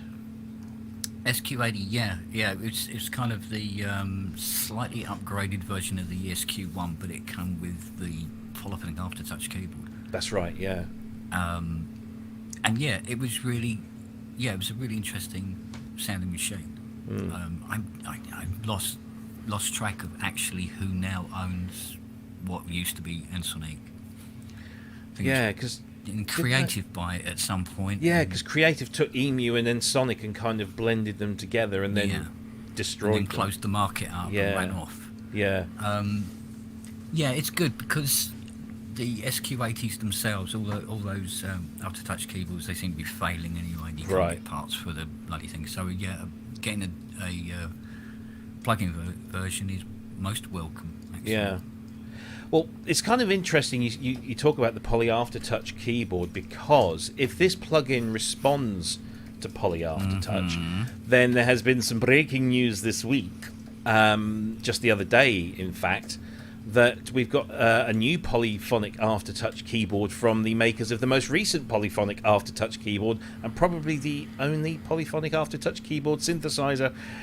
Take a breath. That's out there at the moment, and Hydrasynth. So I was just about to share the screen. I pressed the wrong button to unshare the screen. You dick. So let's bring this in. So the Hydrasynth, or ASM, should I say, have introduced not one but two new synthesizers. This is the first one. This is the Hydrasynth Explorer, which compacts the Hydrasynth engine into a small 37. Is that 37 note? Yeah, I think so. 37 with touch, pitch bend and modulation pads, a whole bunch of the same kind of controls and layouts, but in this really nice compact and definitely portable. It can be battery powered as well. Slight mini keys, I think, going on, but polyphonic Aftertouch. And at a price point that comes in at around, I think they're talking about $500-600 for this, which is a pretty damn good price point for a synth engine like this and for polyphonic Aftertouch capability. So I wonder if there's going to be lots of people saying, "Oh, get me SQ80 plug-in, and then I have a keyboard to really maximise the experience." But that said, what do we think about this? Because there wasn't only just the Hydrasynth Explorer, but there's also this one. He waits for the page to load up. I do have it elsewhere, but there you go. The Hydrasynth Deluxe, which is it's proper pants-wettingly exciting. You've ordered one, I don't blame you. Yeah, wow. It's Ty is ordering one for me. Oh, there you go. So basically, it's two Hydrasynth engines in one machine. Can be split by Timberly, or split or layered by Timberly. 16 voice polyphonic, of course. It's doing what all the great synths do. You know, if you look at all the kind of the great synths in history, they've doubled up the engines and given you a version on steroids. And this is clearly doing that with this nice big space on the right hand side, which also comes with an extension panel that you can bolt on the back, so you can put extra hardware on the top of this metal case, because it looks like it's built like a tank. So, I mean, what do we think of these Hydrasynths? They're expanding the range. They've not really, I was kind of hoping for something new, but this is pretty good, no? Oh God, yeah, absolutely. Yeah. Go ahead, Kit. Oh, yeah, holy say, crap. What's made you order one so soon? Because that is a 73-note polyphonic Aftertouch keyboard. Right. That's the reason. That's one thing. Okay. Yeah. So two engines. Right. I know there's been a little bit of angry faces around with people going, "Oh, if I'd known this was coming out, I wouldn't have bought the Hydrasynth that's only 49k," and all that. And I get it. Yeah. But me being a flash bitch, I'm going to have the 73 and the 44 or 49, sorry, together, and because it's a beautiful engine. I'm still finding stuff on the Hydra now, and out of all the stuff that's in here, and there's a lot of it, the Hydra, that Pro 3, MPCX, a little bit of Oasis, because of I'm being buried with that. Yeah. I say No, it's being gorgeous. scorned. It's fantastic. Yeah, and it's about 1,700. Yeah, I think the RRP is 1799. Right. Any synth that can have the keyboard capabilities of this for £1,700 yeah. Go and find one, I dare you. Pretty damn, yeah, it's pretty impressive stuff. Yeah, I mean, I've been sorely tempted by this in the past. I had Simon Alexander call me up the other week, and he said, "Rob, have you got a Hydrasynth?" And I said, "No." He said, "Get one. I've just got one. You love it. Just get it. Don't question. Just get it." I said, "Well, yeah, I would if my bank balance would allow, but yeah, it's that seems that kind of machine that I've rarely heard a bad thing about it." Yeah. How about you, Chris? Is this going to end up in your collection? Yeah, I just got my Hydrasynth back. It should be about right there. Oh yeah. There we go. And so it's been gone for quite a while. I lent it to a buddy who's lending me his Summit right now, and this is going to be a lot of competition for the Summit, to be honest. Yes, because you get so much with the Hydrasynth, and so first of all, with the little one, that thing is going to sell like crazy. I mean, there are going to be, I imagine a lot of DAWless jammers are going to pick that up because of its size and everything that you can do with it. Now, one thing is it's not going to be as fun to program on the small keyboard version as it is on the desktop or the other keyboard versions. But man, what a value. And then with that 73 key one, I mean, that's going to become the centerpiece of a lot of studios and going to be controlling a lot of other synthesizers. And so, with everything that you get with it, with the poly touch and the ribbon control and everything like that, I think it's going to be, both of these are going to be very popular. In fact, like what I'm thinking about right now is, eventually I want a better desk. I've got a really nice big desk. In fact, it kind of swoops around here and I'm able to keep the Moog 1 on it. But the area right in front of me barely fits a 61 key controller. I can get the Cobalt on there very comfortably, but the Summit is starting to push the limits of what I can do. And so eventually an upgrade. And if I upgrade the desk, then something like that 73 key would be just fantastic. Of course, then for the price, like maybe picking up a used 49 key one would be a good deal. But I kind of thought when I had bought the desktop, and kind of my idea was to have it as a desktop because eventually Behringer will come out with their DS80. And so having poly aftertouch and a ribbon controller and stuff like that I could have that, which would be kind of one of those synthesizers I would love to sit and play, and then have the Hydrasynth as a desktop to go with it that could be controlled by that. So we'll see how it works out. But I think to go back what Kent said about people being upset, you could really see this coming. I mean, it was just a matter of time. I'm kind of surprised that they went 73 and not 61, but I think it's brilliant. I'm glad they've gone that. Yeah. The one thing that I also see people complaining about with the large one is that it's pretty much shifted to the left, and kind of understand that why they did that. Yes. I don't find that bad. I find that to be a positive thing. Yeah. We're not talking about, what was that little keyboard? Maybe it was like Electron or something, where it was a keyboard and then the synth was actually just to the left of the keyboard. Yeah. And everybody's making fun of it, like, well, whatever. I mean, that will work for some people and not for others. But when I'm thinking about programming, I mean, I saw one guy was talking like, well, you can't, it's harder to get both hands on this to program. Like, who's programming with two hands? Like, you got to play the sounds to hear it. Like, I don't run an arpeggio or something to program. So I want to be able to play and have something going, but then it being a little bit shifted to the left. It's not like you're going way over. It's just shifted enough that if you're manipulating it live, like with the filter control, it's in a very comfortable place for left hand to be doing that while you're playing with your right. And then if you're doing any sort of programming, you can be playing it and comfortably. So I used to have a Korg King Korg, and it had the little tiny screen right in the center. Okay, that's great.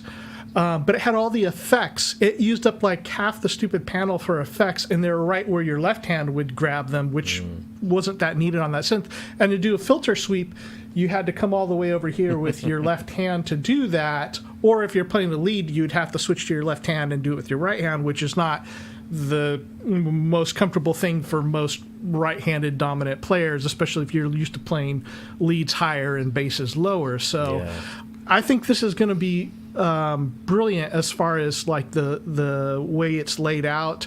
And of course, you can have that thing that bolts on that you can put your laptop or another synthesizer up on that right-hand side, much like what you can do with the Cobalt. Yes, well, I like the idea that they've moved it slightly to the left. Yeah. Because the SL88 down here, everything's in the centre and you've got a space either side. And it's the same with the Complete Control Mark 1. But both sides are never quite enough real estate to put anything of any merit on. That thing, I mean, you could put the MPCX there. Yeah. You could put a mixer there. Yeah. But there's enough real estate to put the bloody thing on it. Exactly. So, yeah, Yeah, the controls over it. But, you know, reach over that. And you know, like you don't even have to put it directly on there. So if you had something like this, and you've got a stand, there's enough space that you can tilt this up, slide it underneath that right-hand side, and have something that's large like this, but sitting right up over it, because it's going to make such a great controller for something like an Essence FM. Yeah, no, it looks, and there are two things that really are worth picking up on, and it kind of talks to Kent's point about the polyphonic aftertouch. I mean, both these keyboards have polyphonic aftertouch. Both are semi-weighted, even though the Explorer is using mini keys. I haven't, obviously, nobody's played one. Well, certainly nobody outside of ASM and the people who've been doing the patches. But I'm really keen to feel how good that is. But also, both keyboards have note-off velocity, which is something you don't often get. And I was talking to Mark Zaffin earlier today, and we were talking about this, and it reminded me of when we were programming for the Z8, the Akai Z8 sampler, because that could respond to note-off samples. And the amount of detail you can bring in with that extra level of expression, particularly, we used it for electromechanical, so we sampled a CP70, and we sampled the note-off samples, which were just mechanical sounds. But it's like any piano, when you have the mechanics as well, that's what makes it for me.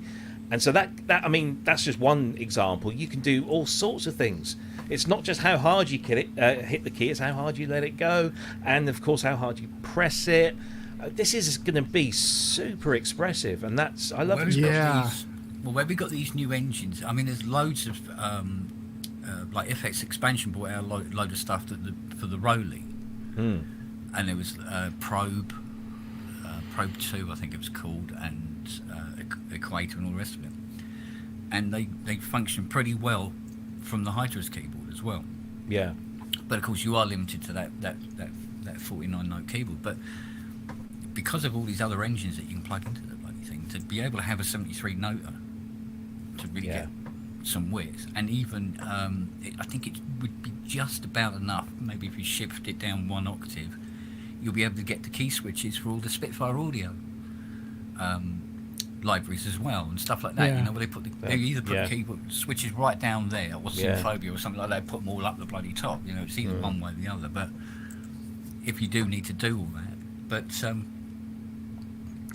the actual keyboard itself, the action on the Hydra is exceptional. It's the best aftertouch keyboard I've ever had to use since the 18. Yeah. Because although the Rollies are very, very expressive and they're really brilliant, it is a little bit like messing about with a sex doll in a dark cupboard. You don't know what it's all about the feel, and sometimes the feel's just not there. Do you know what I mean? And it is. It's no, I don't. It's Sort of like, no, I don't. But award for most descriptive analogy. Yeah, best analogy ever on the show. I think when we do our end of year awards. I was told. Yeah. Yeah, of course. Let's have a quick listen to what the Explorer sounds like. This is quite a cracking demo. Hopefully, we'll get to hear some of this. We'll skip a little bit, head into it. Yeah. There we go.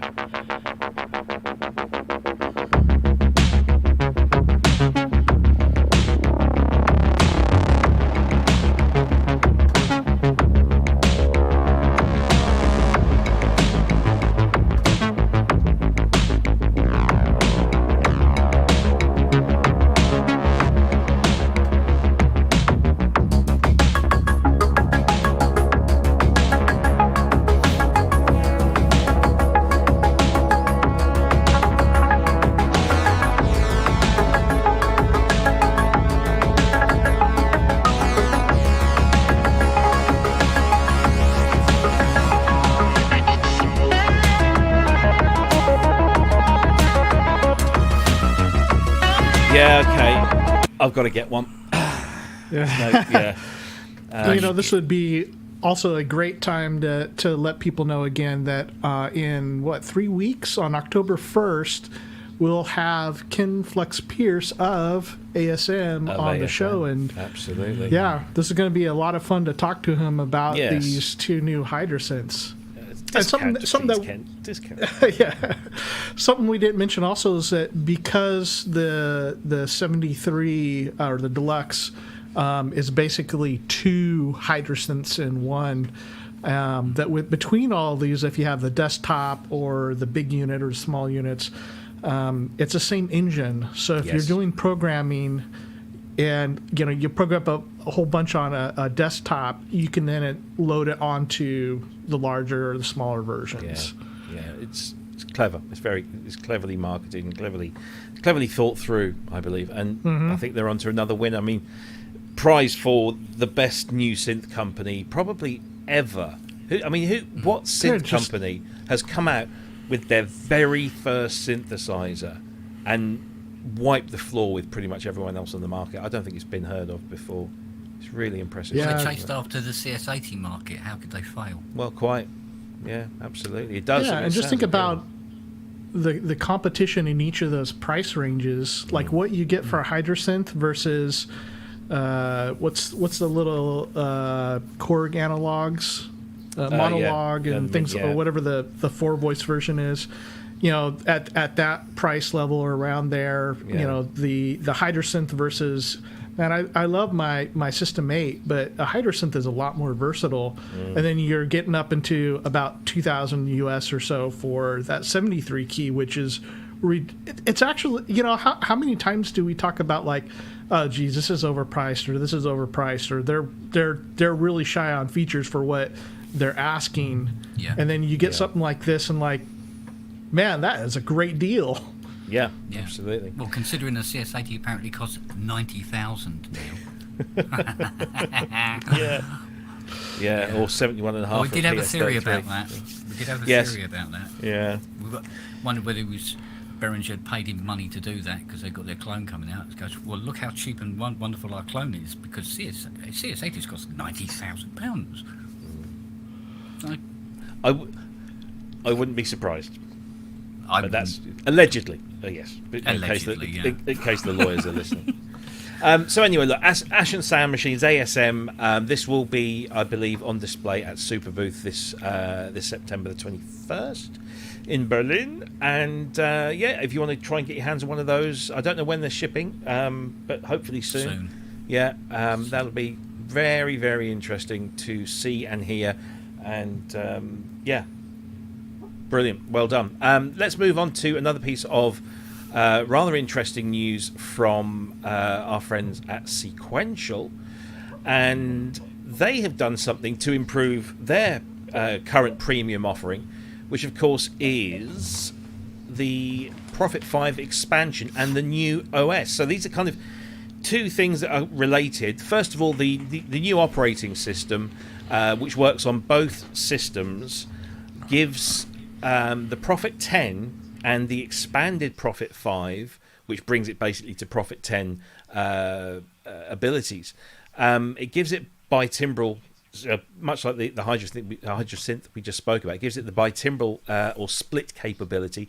So you now have 10-voice polyphony in the Prophet 5 if you fit the expansion board. Of course, you already had that with the Prophet 10, but now you can split voices, you can layer voices, and it just makes it for a whole kind of new thing. Now, apparently the board itself is $899 US.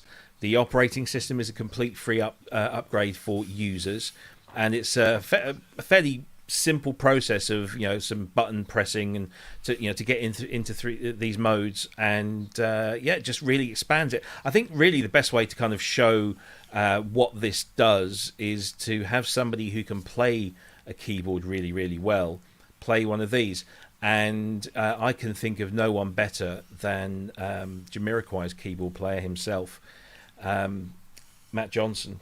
And let's have a listen to his very Japan-esque demo.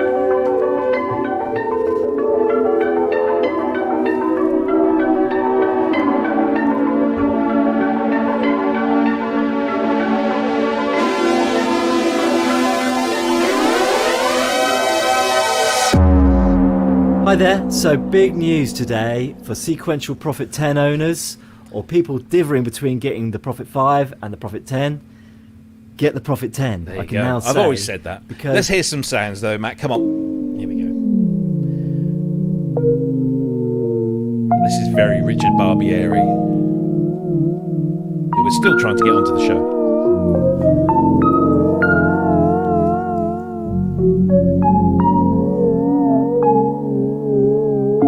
Let's have some more up here, I think.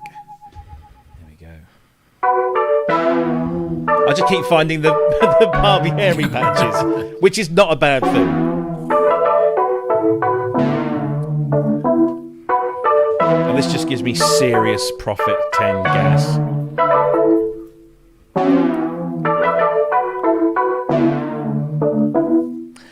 But there we go. Actually, no, I'm going to play this one because it got a bit funky with this. Was it this one? I can't remember now. There's so many nice demos on here.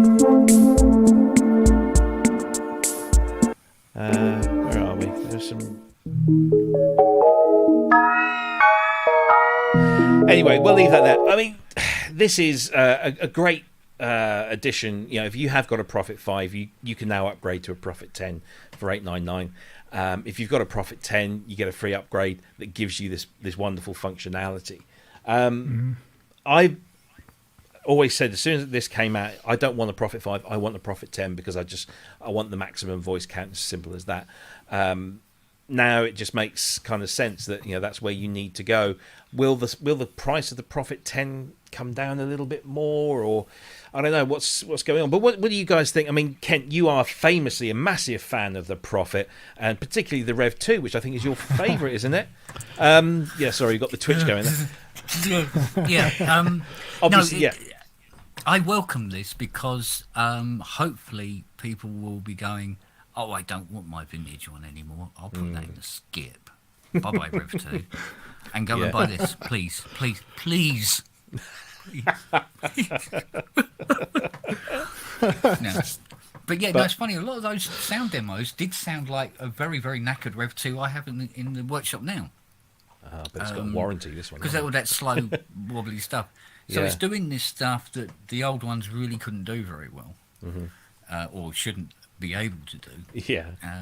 And now you can, but it's considered a fault. It's all part of the character. No, that's true. I'll just say that's the new Prophet 10, mate. There you go. Well, yeah, that's it. I'll put a Prophet 10 engine in there. It's a spectacular piece of equipment, and I'm just so glad that he did it in the end. Every time Sequential released the Prophet 6 or the Prophet Rev 2, I was just release the Prophet 5, and eventually they did, and I think the world's a better place for it. And I'm going to be very poor because I just every time I watch these videos, I keep looking at, I've got this credit card and that's close to being paid off, and I'm getting myself quite expensive. They're quite penny, aren't they? Yeah. So the Prophet 10 I think has come down by a couple of £100 recently, and I saw one for sale in a store here in the UK for $3,799.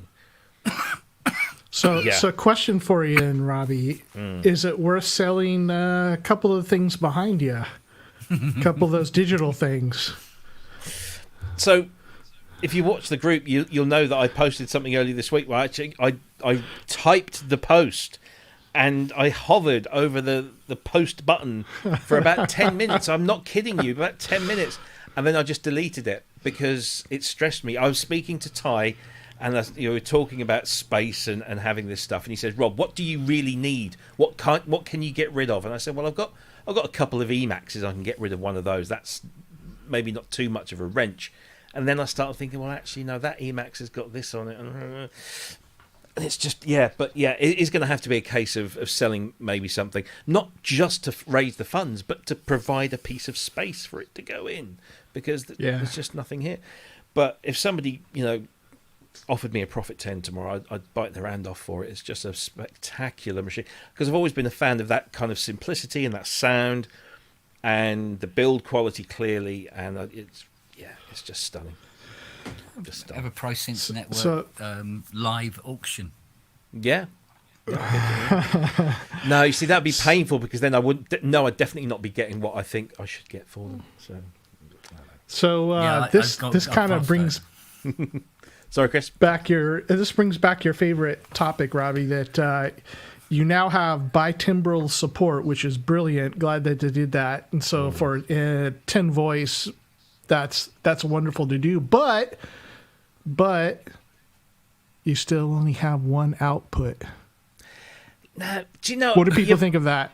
It's true. No, everyone I speak to says, "Oh God, I wish I had stereo outputs." Why? So that you could pan two layers stereo. You couldn't do it on the original. Who cares about the original? Yes, like you could do it with this one. You could. They weren't capable of doing it then. Yeah, I know, but I just kind of like. I get it. I mean, I've got everything stereo dog connected look now. Yeah, everything that's possibly even my like the DX5, the DX7, they're monophonic, but they have AB connections, so you can the DX7 and the DX5, you can have each engine coming out of one or the other. You can't. It's not stereo, but you can split the engines to come out of the different outputs, and that can be useful. But ultimately, they all come through the mono stuff. I don't care. I don't care so much about being able to pan the synth. Man, that's one of my favorite things because I mean, doing all sorts of offsets between the sides makes a really just beautiful sound. And if you have some wonderful analog beast like that, imagine offsetting your filters on both sides, or one's a little more wavy on one side, and you get a big stereo field of almost a chorusing effect on it. All that kind of stuff is lovely for pads and can sound really wonderful. Yeah, but I wonder though, like with the rumored, perhaps OBX similar, to this Prophet 5 and 10 that they may be coming out with, that's got to have stereo outputs on it, I would think, because of the pan spread on it. Well, the original one had. Yeah, because if they don't do it on that, like I think two outs. Yeah. So I made a comment on the Facebook group, and Ken replied in Ken's very very blunt way. This is Ken Pierce, sorry, in his very blunt way, and I love him for that. And I just said, I initially made the comment, well, why didn't they just make the Prophet 10? Forget the Prophet 5, just make a Prophet. Just say, this is the Prophet 5/10, whatever. Because now it's kind of, what are you going to do? You've got this wonderful capability. Most people are going to go out and either buy a 5 in the upgrade card or the 10, because why would you want to miss out on all this cool stuff? And Ken's comment was, well, because when they did this Prophet 5, they wanted to do it as authentic, because people have been crying out for a new, more reliable version of the Prophet 5. And so I guess that also applies to the single output as well. I don't know. It's but if you have two outputs, you can still just plug one cable in. It's that feature thing, like where people get really upset about, like, there's an extra feature on my synth I don't want to use. Like, this thing has this really wonderful sequencer here that I don't use at all, but it doesn't really bother me. I just don't use it. I'm glad it's there, and if I want to. So I think like the Prophet 5 and 10 could be like that. Like, if you want it to play exactly like original Prophet 5, just plug one cable in, and that's it. You're done. And if you want to have that stereo feature, then you could have the extra jack for stereo. So tell me, go on then. Does this Prophet 10 have stereo? No. But the original Prophet 5 did. Prophet 10 did. I don't think the Prophet 10 does. I'm pretty sure it does. I've got one downstairs. It's got two XLR outs for left and right. Yeah, but I think it's because this Prophet 10 is more just a Prophet 5 times 2. Yeah. Well, that's what the Prophet 10 was originally. Yeah, but it was much more hardware in the original Prophet 10, because you obviously had the dual manual and the dual everything, really, didn't you? Whereas this is just like, let's build a Prophet 5 and give it 5 extra voices. I think that's... So Azio's head's solution to this, he said, get 2 Prophets for stereo. Yeah. So I'm going to ask a question. I mean, imagine if you've got... Oh, sorry. No. Go ahead. So I was saying, like, for like 8 or for like So there is like like a third or half a second of delay between California and England. So we're not being rude to one another. I forgot what I was saying. Go ahead. Oh yeah, I forgot. No. So Kent, tell me. Yes, sir. Do you think? Because obviously, I don't think you've ever seen inside one of these new Prophets. Is there a possibility that they may have used a stereo socket, jack socket, on the output that could be activated, or are mono connections still? Because I've got stuff here that's mono output, but they have stereo jacks in them, and they just output the same signal on both channels. It's possible. So, I mean, we're talking micro pence more for the stereo one over the mono one. Because there's going to be much more involved in making a synth stereo, because I guess you've got to route things differently. It's not just the connection. This new Prophet 5 have built-in effects? No. Just like the then original. they wouldn't bother putting stereo on it then. No. I think that's probably what it is, isn't it? It's just... I think that's probably what it is then. Which is why I'm not too fussed about it, because I've got plenty of synths that have no built-in effects, and most of them are mono outputs.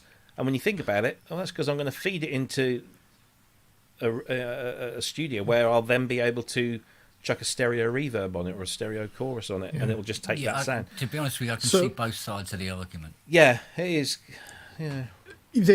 So Zafina says the headphone jack is probably stereo, and it would be dual mono, and just changing the jack out would also be dual mono, not stereo.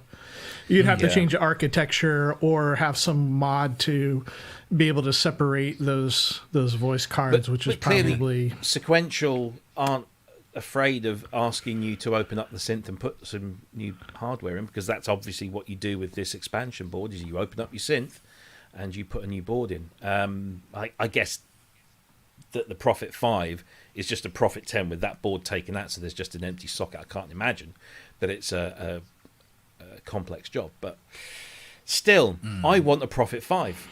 Even though I've got that, and that's doing a really fantastic job, I'd actually like to do a side-by-side, and I have made some initial inquiries, so watch this space. I don't know if it'll happen, but I would love to hear... Because, again, conversations with Ty, when you mentioned the Polybrute, you get this kind of snorting, derisory thing coming down the phone at you.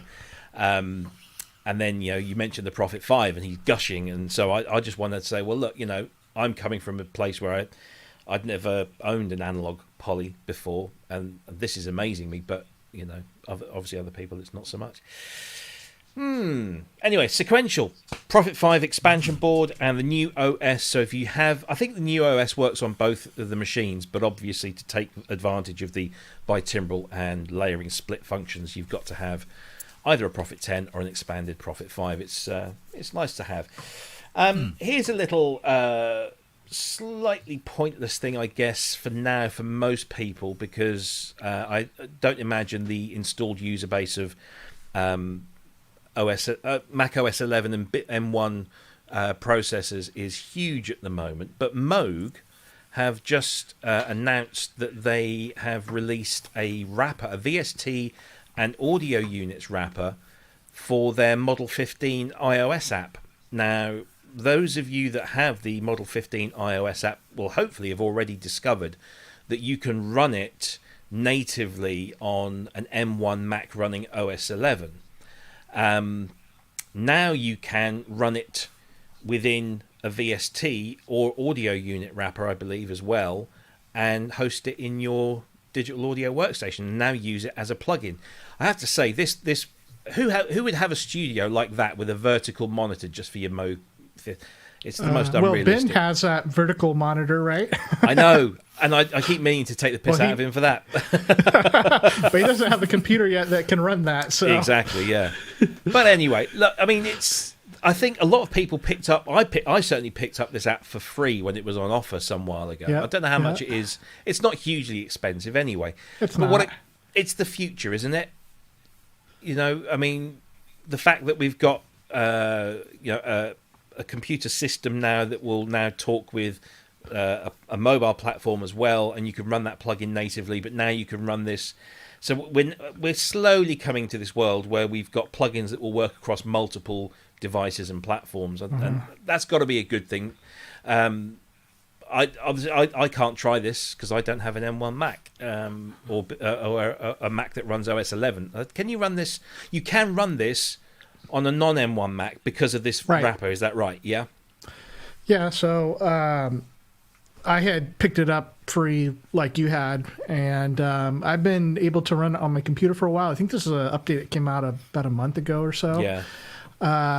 But yeah, I'm able to run it on the iPad, and then now it's just so much. I don't want to set up the iPad while I'm recording on my computer, so it is nice to be able to pull it up on here. The only bad thing about it though is that it is a CPU hog like crazy. So I have a late 2019 MacBook Pro that's, except for the hard drive, it's maxed out. So it's a good machine, and it's pretty cracking as far as the laptop goes, and it like pushes it to the max as far as it'll max out a core on it. So it is something that like you'd have to record and then bounce it to an audio file and then keep working and do the next track and the next track. But I'm so glad that it is on there, and I'm really hoping that the Mini Moog app will soon come over, because that's a wonderful app too. And Animoog as well. They do really nice little apps. Kent, do you do much iOS, iPad-y stuff? Yeah, I've got the 15 that Moog sent me. I don't know who they thought I was. They just sent it to me. Said, "Here, have this." Well, they know who you are. Everyone knows who you are. Here, give this to all your famous composer friends. Yeah, but not in that capacity. Not in that capacity. Do you know, people don't send me stuff to go, "Here, please review this." And I went, "Oh, that was very nice. Here, I have it back." But yeah, I mean, no. I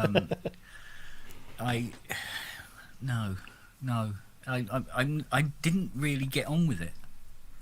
When it comes to modular stuff, it's either got to be there in the room physically, or don't worry.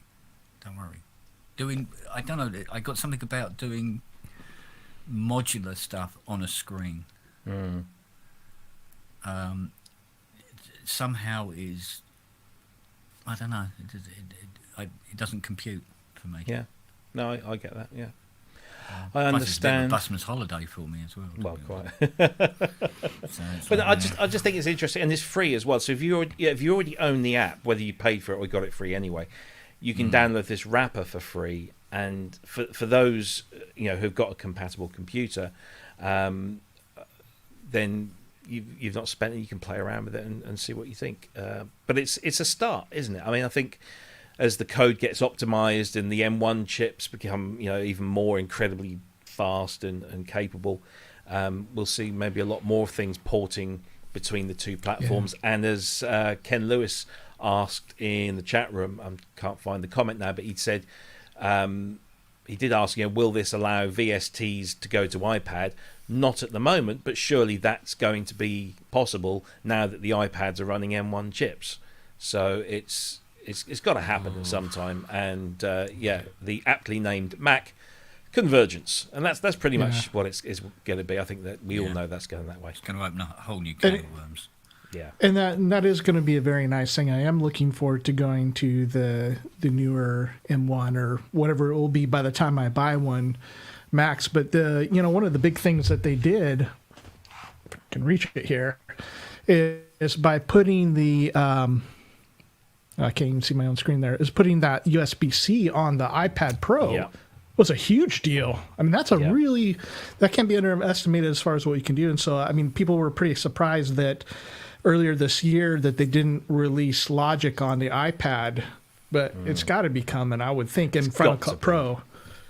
I wouldn't be surprised if because we haven't had an update to Logic for a while, and there was, I think it's pretty much confirmed that the next version of Logic is going to have spatial audio plugins built in as standard. So I just wonder, that's going to be quite a big thing. Maybe the next release of Logic Pro is Logic Pro 11, and that then becomes the one that you can maybe do across, because those have both fallen quiet. And I also heard the other day that Apple have dropped their professional support for Logic, along with their other pro apps like Final Cut. They used to have a paid-for professional support service, gone. So I just wonder whether that's something to do with that. I don't know. We shall see. Anyway, that's the Moog. Yeah, Model 15 iOS app, which is now available with a wrapper for macOS 11, and you can run that within your doors if you've certainly got a machine that's capable enough. Couple more things, and then we've got a competition to announce. Okay, I've thought of a way to do this, to pick 3 winners, so hopefully it'll work. First of all, let's just do this one. So we've got Super Booth coming up on, I think it's the 21st. Is it the 21st, or is it? No, it's next week, isn't it? No, it's like 17th or something. 18th, Yeah. Sorry, I keep kind of putting it, because I know Nick Bat's going out there next week, so it must be next week or around there. Anyway, it's coming soon, and it's kind of like the first in-person trade show, I think, since pre-COVID times. I hate that phrase. I know NobCon's going on at the moment, which is really nice to hear. But let me just remove this and add this one. So the guys and girls at NAMM have now decided to move winter NAMM into the summer, which is, I guess, is kind of nice. I mean, I guess California in January isn't too bad. That's pretty nice. Yeah, it's probably the most nicest time, because it's probably a little cooler. But it's now going to be in June. Going to be June 2022, June the 3rd to the 5th. So they've moved it, which is good. It just gives that 6-month extra buffer for everything to kind of work its way through pandemic-wise, and hopefully that won't get delayed any further. What it also means is I'm probably more likely to be able to make that one than the January one, because it's a kind of a funny time. I have my Christmas break from work, and then I come back the week of NAMM, and there's usually a ton of stuff to do, so I can't afford to really take time off. Whereas in the middle of the year, summer, I can take a little bit of time off. So I think we need to speak to Captain Alexander and see if we can get stashed in the hold on a jumbo jet, if they're still not running jumbos anymore, are they? Anyway, whatever they're running, and we'll come over, and Cryss is going to put us all up, I hear. I think. Is that right? And we're going to have a Pro Synth Network party on the West Coast. Yeah, we'll do what all the stall holders do. They rent a hotel room. We'll just have we'll have little people with bowls of cocaine on their head, just the brown M&Ms and small bread, and all that kind of stuff. We should do that. We should definitely do that. What we need to do is to get a sponsor. So if anybody knows of any that wants to sponsor us to go out there and help with our costs, that would be amazing. Maybe we could have a fundraiser. I can think of a lot of people who pay to have me leave the country. I can think of a lot of people to do it for nothing. Yeah, it's true. But anyway, I mean, it's nice to hear that shows are now kind of going ahead again. So it's a slow process, but we're getting there. I would have loved to have gone to Super Booth. I just didn't really feel comfortable this right now. I think it's too soon. But good luck to them, and I hope it goes really, really well. And I think once that one's out of the way, if it doesn't turn into a horrible super spreader event, then who knows? It could be the start of things coming back to some kind of normality. Anyway, that's just a little one there. NAMM, June. So there's now talk of Pro Synth hot air balloons and the Synth airship and the PSM blimp. All I would say to that is that would probably go over like a lead balloon. He's here all week. Try the fish. Try the fish. Anyway. Where's Ben's dulcet tones? I know, we're missing. Here's the picture of it. Oh, there you go. The huge manatee. Yeah. So anyway, there you go. Reminds me of playing a Roland. I've got to be nice to him because I think he's actually going to buy one of my synths. So I've got to treat him I nicely. see. Yes. Shall we draw a competition winner or 3? Shall we do that? Didn't bring any pencils. No, you don't need one. It's okay. Oh, okay. So we've been running this contest all week, and a bunch of you have entered, and 3 of you are about to win a copy of the Pulsar Modular P42 Climax line amp plugin, which has just been this very day updated to version 1.4. And am I right in saying that some of your presets are in that version, Cryss, as well, in that new update, or some in there anyway, isn't there? Have we frozen? Are we all frozen? Uh-oh. No, I haven't. No. I look like this all the time. No. Hey, yeah, there he goes. Is he back? See if a cat walks by. Hey. Oh, there he is. Oh. So, Cryss, There he is. version 1.4. Any new stuff from you in version 1.4 Okay, of the Pulsar we, Modular? we probably we need to start that over because it totally cut out there right as you started announcing the what it was. So Or was it just for you? I mean, because you disappeared. Oh, really? Because Yeah, but you're back- you're maybe back it was now. just me. Yeah, I think it was just Yes. you. Yeah, Okay. Yeah, that's fine. Okay. So as long as everybody heard. So yeah, I didn't hear what you asked, but yeah. Well, I said some of your new presets in version 1.4 of the P42, and Yes. Ziad just said they are. Yeah, they So, are. Yes. there we So go. Excellent. But So, highly work recommended. faster So than that. I was just gonna say like I was gonna put out a video this week, but I've been so caught up in making the demo music. I keep adding sections to this like song and like, what if I try it on something else? Like I mean I've been using it on guitars and bass, and I'm like, well, I'm gonna try it on the drums now. I'm gonna try it on a Mellotron, and I'm gonna try it on this synth, and like I just keep adding stuff in there. And I've been having a blast with it. So yeah, highly recommended. You guys that get it are gonna have a fun time with it. So what I was going to do, I was going to ask David to pick 3 digits, and those digits would correspond to people that have entered into this thing here. We didn't have a huge amount of entries, but we had enough to make it slightly interesting. But of course, we don't have David with us tonight anymore. He had to go. So what I'm going to do, and I hope this is going to work, and I need everybody that's watching and in the chat room to pay attention. I'm going to ask you to not right now, I'll tell you when to go. I'm going to ask you to pick a number in a certain range, and the first 3 numbers that I see in my version of the chat room, I'll take a screenshot or show you. I'll get it to the first 3 numbers that I see. So that might not be the first 3 numbers that you see in your YouTube chat, but the first 3 numbers that I see will win a copy of the P42 Climax line amp plugin.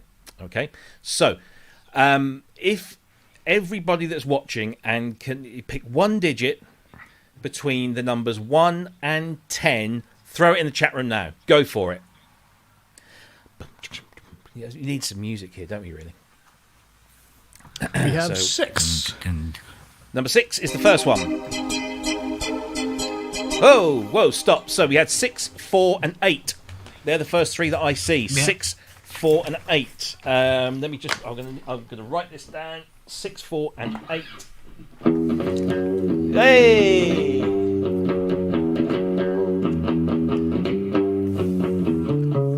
Excellent. We got lots Now- of numbers now. And now we get copyright strike straight away there. So anyway, we have 6, 4, and 8. There are our numbers. So let's see who has won, because I've got a list here. So we'll start off with the number 4, because I'm going to do it that way. Roger Hooper, you have won a copy of P42. I'm just going to write that down on my list. Well done, Roger. Congratulations. Let's have a look at the next one. It is Peter Toll. So well done, Peter. You have won Well. yourself a copy of P42. And what was the last time? It was 8. Andy Synth Addict. You have won a copy of P42. All right.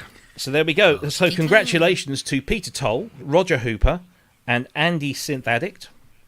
I have your email details. Thank you very much for providing those. I will, in the next 48 hours, send you your copy, your license code that you can then redeem at the Pulsar Modular website.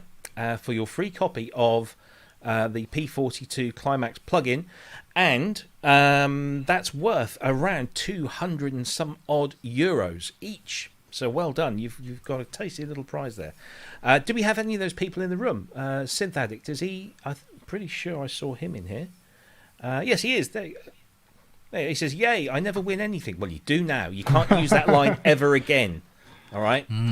You do win stuff. You've just won something now. I don't think the other guys, I don't remember seeing Peter Toll or Roger Hooper, unless they go by, kind of online names.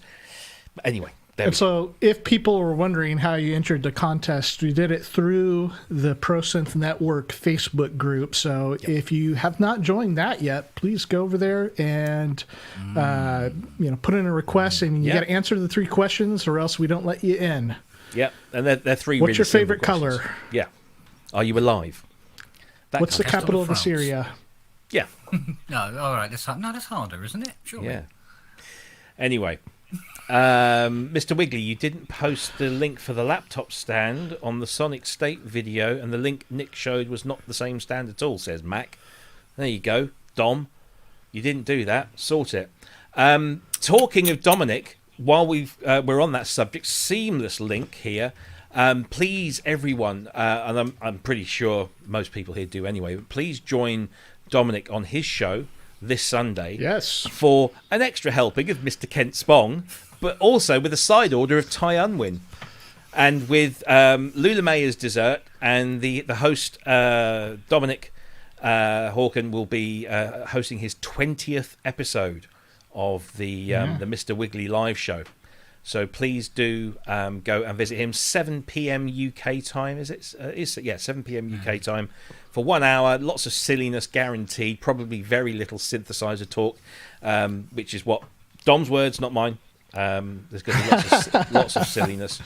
I think Ken Lewis was right in that Kent has become a synth influencer now.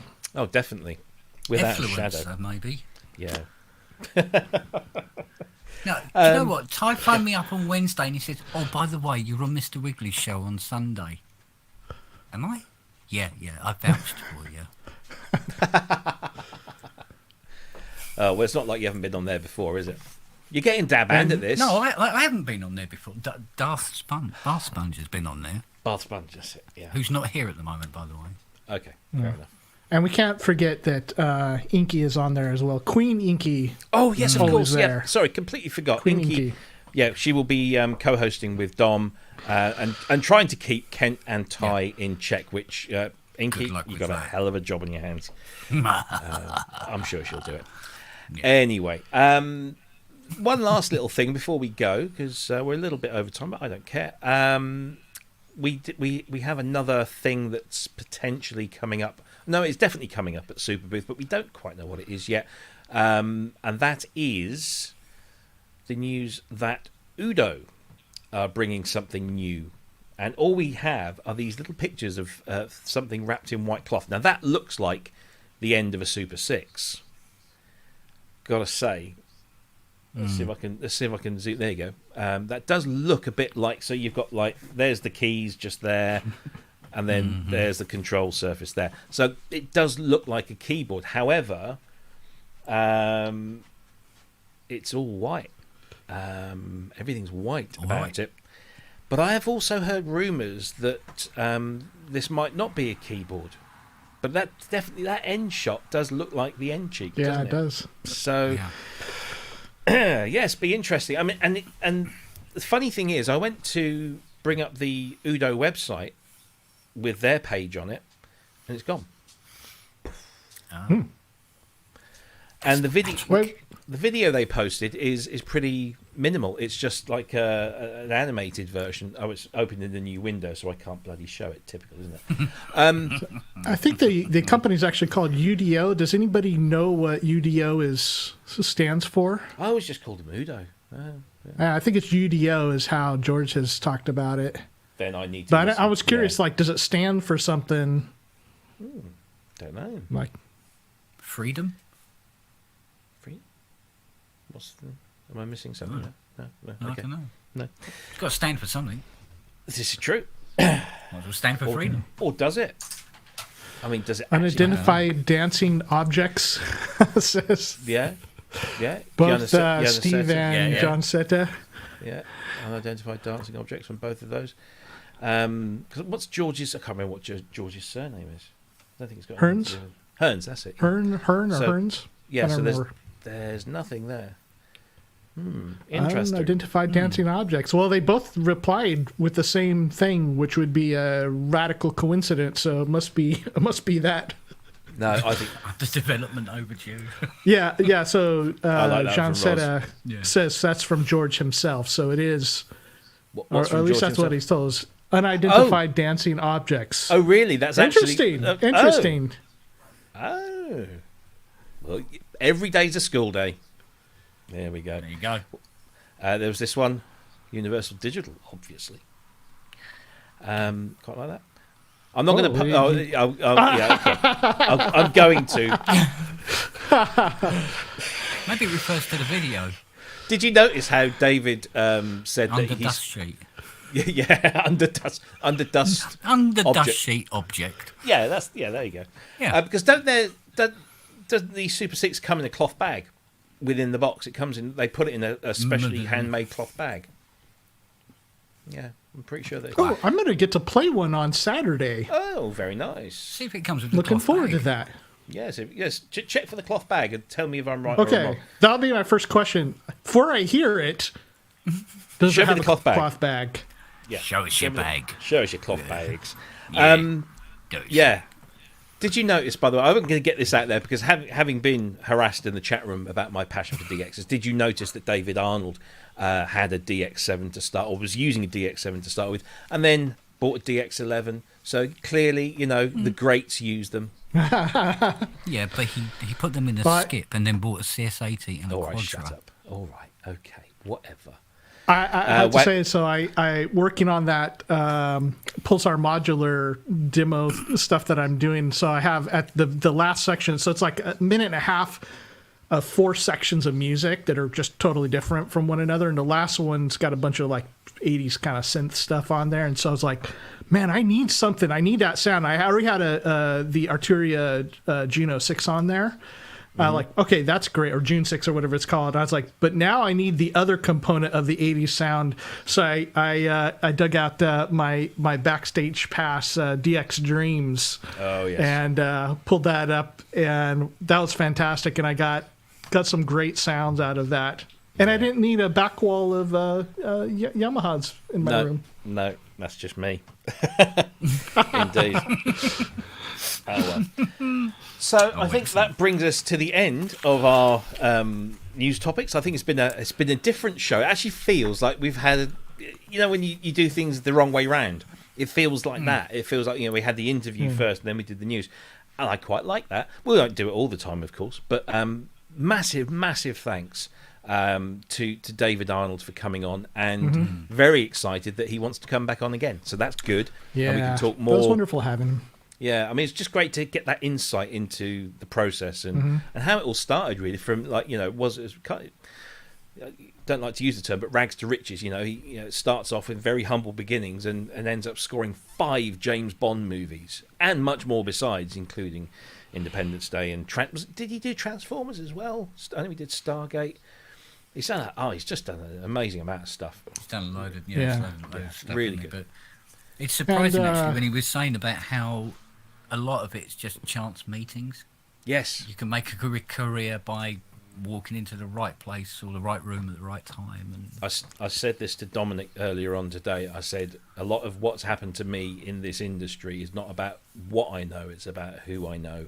And it's just meeting those people on an off chance and saying hi, and then they remember you and they give you a call. And I don't work hard for anything. I'm a lazy fucker. But I have found that when you just put yourself forward a little bit and just get to know people, things start to happen. And then you've got to work hard to to keep them going. But I always found that I figure at this point in my life, because I know the two of you guys, I'm a friend of pretty much anybody now. And if I want to make some of those connections happen, I'll just hang out in Kent's studio for a little while, and I'm sure we eventually can- I'll what's that game? What's that game?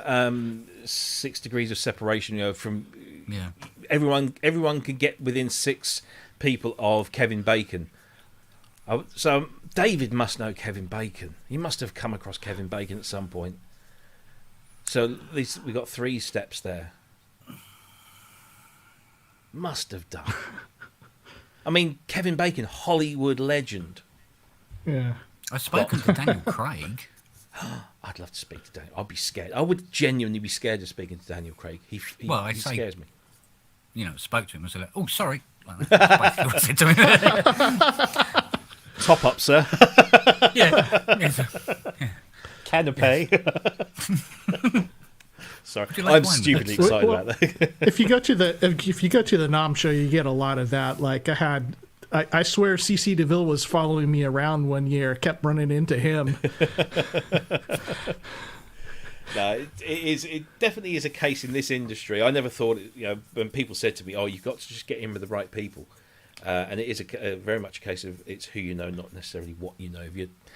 There are lots of people in this industry that I've come across that don't deserve to be in the industry because they've got nothing to offer, but they've got in with the right people. But not naming names. Well, I must admit, there's been times when I've had people here come in to drop off bits of gear to get done, and either did not recognise them or was unaware, and then only find out later that oh, that was the keyboardist for Genesis. Really? Oh. I didn't know that. Talking of which, I know we are kind of yapping on here, but did anybody else see that little interview with Genesis earlier this week? I don't know if you got it in the US. Certainly, it was on the BBC over here. Just before, because they're about to do this last Domino tour, and Phil Collins. It just broke my heart. It really did. He looks a broken man. What's going on with him? Because I remember seeing something like he was barely able to hold the drumsticks or something. Yeah. So some years ago, he was diagnosed with some nerve damage, I think it was, that resulted extreme from arthritis. Yeah, and he basically can't hold drumsticks, let alone move his arms, and feet in coordination. And there is a video on YouTube. It's not something I want to kind of popularise because it's quite awful. It's an official thing, but he's trying to play the drums and he's got the sticks in his hand and he's got gaffer tape around his hands to try and keep hold of it. And here's this once great drummer just struggling to hit a few, and it was just tragic. Well, he's going to be sitting in a chair. I know, but even his can't singing stand. voice. I know, but his singing voice is still. I'm not quite sure whether this is such a great idea. No. Because you don't want to, farewell concerts and all that, but you don't want to remember Phil Collins like that. My missus said. Remember him from the last farewell tour they did, perhaps. Yeah, it was 2007, wasn't it? I think. Yeah, and leave it at that. Yeah. Besides, this tour will probably kill him off. I know. Well, judging by what we saw on the TV the other day, I don't think that's I don't think that was a very well thought out idea. No. I think Eric Clapton also was having some nerve damage problems, and that if I recall correctly, that he had stopped touring, but he's got a new acoustic album coming out, so maybe he's still good enough that he can get in and play some guitar a bit in the studio, maybe over long periods of time or something, get something out. It's just so tragic to see this, once great drummer. I mean, Phil Collins came in for a lot of stick back in the day because he was everywhere. And he got to that real oversaturation point, and he admits that himself, that he said, I just couldn't turn work down. I just loved doing it, so I did it. And then he was literally everywhere, and people got fed up with it. But there is no taking away from the fact that he is one of the greatest drummers of all time, and I'll fight anybody that disagrees with me on that. He's just an incredible drummer. And he's also one of the finest songwriters. We were talking earlier with David about songwriters. He's got them, he can pick a melody just like that, and it's just amazing. And he's pretty damn good voice as well. It's a unique voice, but it's a damn good voice, and that's all. I guess I don't know. I was trying to think how I would feel if that one thing that I not only could do really well, but I just absolutely loved doing, I couldn't do anymore. What would that do to me personally and emotionally? And it would destroy me, I think, I don't know what that thing is. I don't think I can do anything that well. But I just imagine that if I had a supreme talent like that, and then all of a sudden haven't got it anymore. Yeah, it's got to be awful. I don't know. I totally disagree with you. I think the only thing about him is the way that he can dance, all right? Yes, well, we all know. It's... it is awful to see. It's awful to see. A bit light. Yeah. No, it's true. It's true. I saw that video like recently. I Can't Dance. Yeah. That was funny. They never took themselves seriously. I mean, honestly, from the very outset, before Phil emerged from behind the drum kit, even with Peter Gabriel dressing up and all that stuff, they never took themselves seriously. Yeah. Although there's something that's just a lot of fun about that. Yeah. Absolutely. I mean, as a live band, they were just supreme. Like you said, I wish that they would have stopped and that, because as Kent said, and my wife said, "Oh, are you going to go to the Genesis gigs?" And I said, "No." A, because they're too expensive, because they really are very expensive seats, and B, I don't want to see that. It's like I had the opportunity to go and see Fleetwood Mac the last time they toured after Lindsey Buckingham got the boot. Do you want to go and see Fleetwood Mac without Lindsey Buckingham? Do I? No way. Not a cat. No. Sorry, not going to do it. I don't want my abiding memory of that band to be. I mean, I love Neil Finn. Don't get me wrong, but I don't. I want it's got to be the classic lineup for me. And so, do you like any of the early prog Genesis, like the love it? Was it the Supper's Ready stuff? Supper's Ready, one of the greatest songs of all time. The album is one of the greatest. Foxtrot is one of the greatest. That and Selling England by the Pound are up there for me. I mean, all the others are fantastic, but those two are just incredible. I always kind of liked King Crimson a little better. I guess they were a little bit darker sounding, but I mean, there's no denying that those early Genesis albums were like just some of the top prog that was ever done. Yeah. And that combination of utterly brilliant musicianship with utterly bonkers but brilliant lyrics and the voice, just fantastic. I love that. I used to have arguments with people about, lots of people like Gabriel Genesis or Collins Genesis, and it's often never the twain shall meet.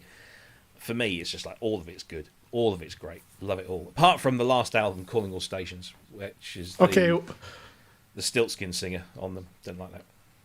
So post Buckingham, Fleetwood Mac is a no-go for you, but is pre Buckingham, Fleetwood Mac. How is that? Peter Green era. I like it, but I don't like it as much as the classic Buckingham. The Knicks, Buckingham, McVie, and Fleetwood. That's for me. But I don't know. I've never been a massive blues fan, and so that kind of early stuff where it's very blues tinged. I love blues. I love it. Some of the stuff is great, but not all of it. And for me, it was just that classic period. But Well, I don't know anybody in that, but I do know people in King Crimson. Maybe we should get some of them on as a guest. Can we get Fripp on, please? Can we get Fripp on? Oh yeah, that would be wonderful. Michael Whalen had Tony Levin play on his album. It's like, he did. One of the greats. Yeah. Oh, that would be amazing. Oh yeah, we really do need to work on a list for 2022 of who. We can definitely get Jeremy Stacey, I think. Yeah, that'd be good. And lots of people would work up to Robert Fripp and then get Toyah on. Oh yeah, together. 5-hour special. Oh, I had a thing for Toyah back in the day. Still have a thing for Toyah. I was engaged to her cousin. Really? Yes, she came to our engagement party. Which was, I spent most of the time sitting on a settee with Toyah, talking. As you would. Ignore your betrothed. Why we didn't get married in the end, apparently. So it didn't go down well. No, well. Oops, a daisy. Yes, not good. Yeah. Anyway, I think we've gabbled on far too much because hang on, what's this one? Will Joseph says I can match that, Mr. Wiggly. Oh, I need to. Here you go. So no, this one here. Dominic says I had a P next to Sting once, and then Will Joseph says I can match that. I had a P next to Prince once. What? He didn't run away? Well, I had the close encounter with Prince. I think I've told you on the show before. He was in the fan club thing, front of the Hammersmith Odeon. He was there with his feet up on my chair, or the chair behind mine, just chatting away. Yeah. Didn't get to piss on him. That was one of the funnest things about having Mark Doty on was his Prince story. Yeah. That was great. I passed him on the stairs. He ran. I mean, it's better than talking to him is like to have him like run away from you. Yeah. Well, the thing is, when you're at a party and they say, "Oh yeah, I used to work for Prince. Oh, you must have some amazing stories. Oh yeah, you used to talk about basketball and stuff." I mean, we passed on the stairs and he ran away from me is much more interesting. Much more interesting. Well, we got Nelly. Got who was it now? Guitarist who? Pete Townsend. Oh, I thought you said guitarist who. I thought that was like a sentence that you finished halfway. Nelly greeted Pete Townsend at the door, going straight in the nuts. Ooh. Bent him double. I've sat down in my kitchen and had a nice cup of coffee with Vangelis. I don't think we can top that. Can you top Who that? said, Yeah. "Can I borrow your CS80?" It definitely can't top that now, can you? No. Definitely. And even now I look back going, wow. Did you lend it him? Yeah, he used it on the Rosetta album. Oh, right, He okay. said he did. I can't hear it on there. Okay. And he gave me a signed photograph, which was, big dream stuff for me. From Well, being yeah. a kid listening to his records on an ancient radiogram.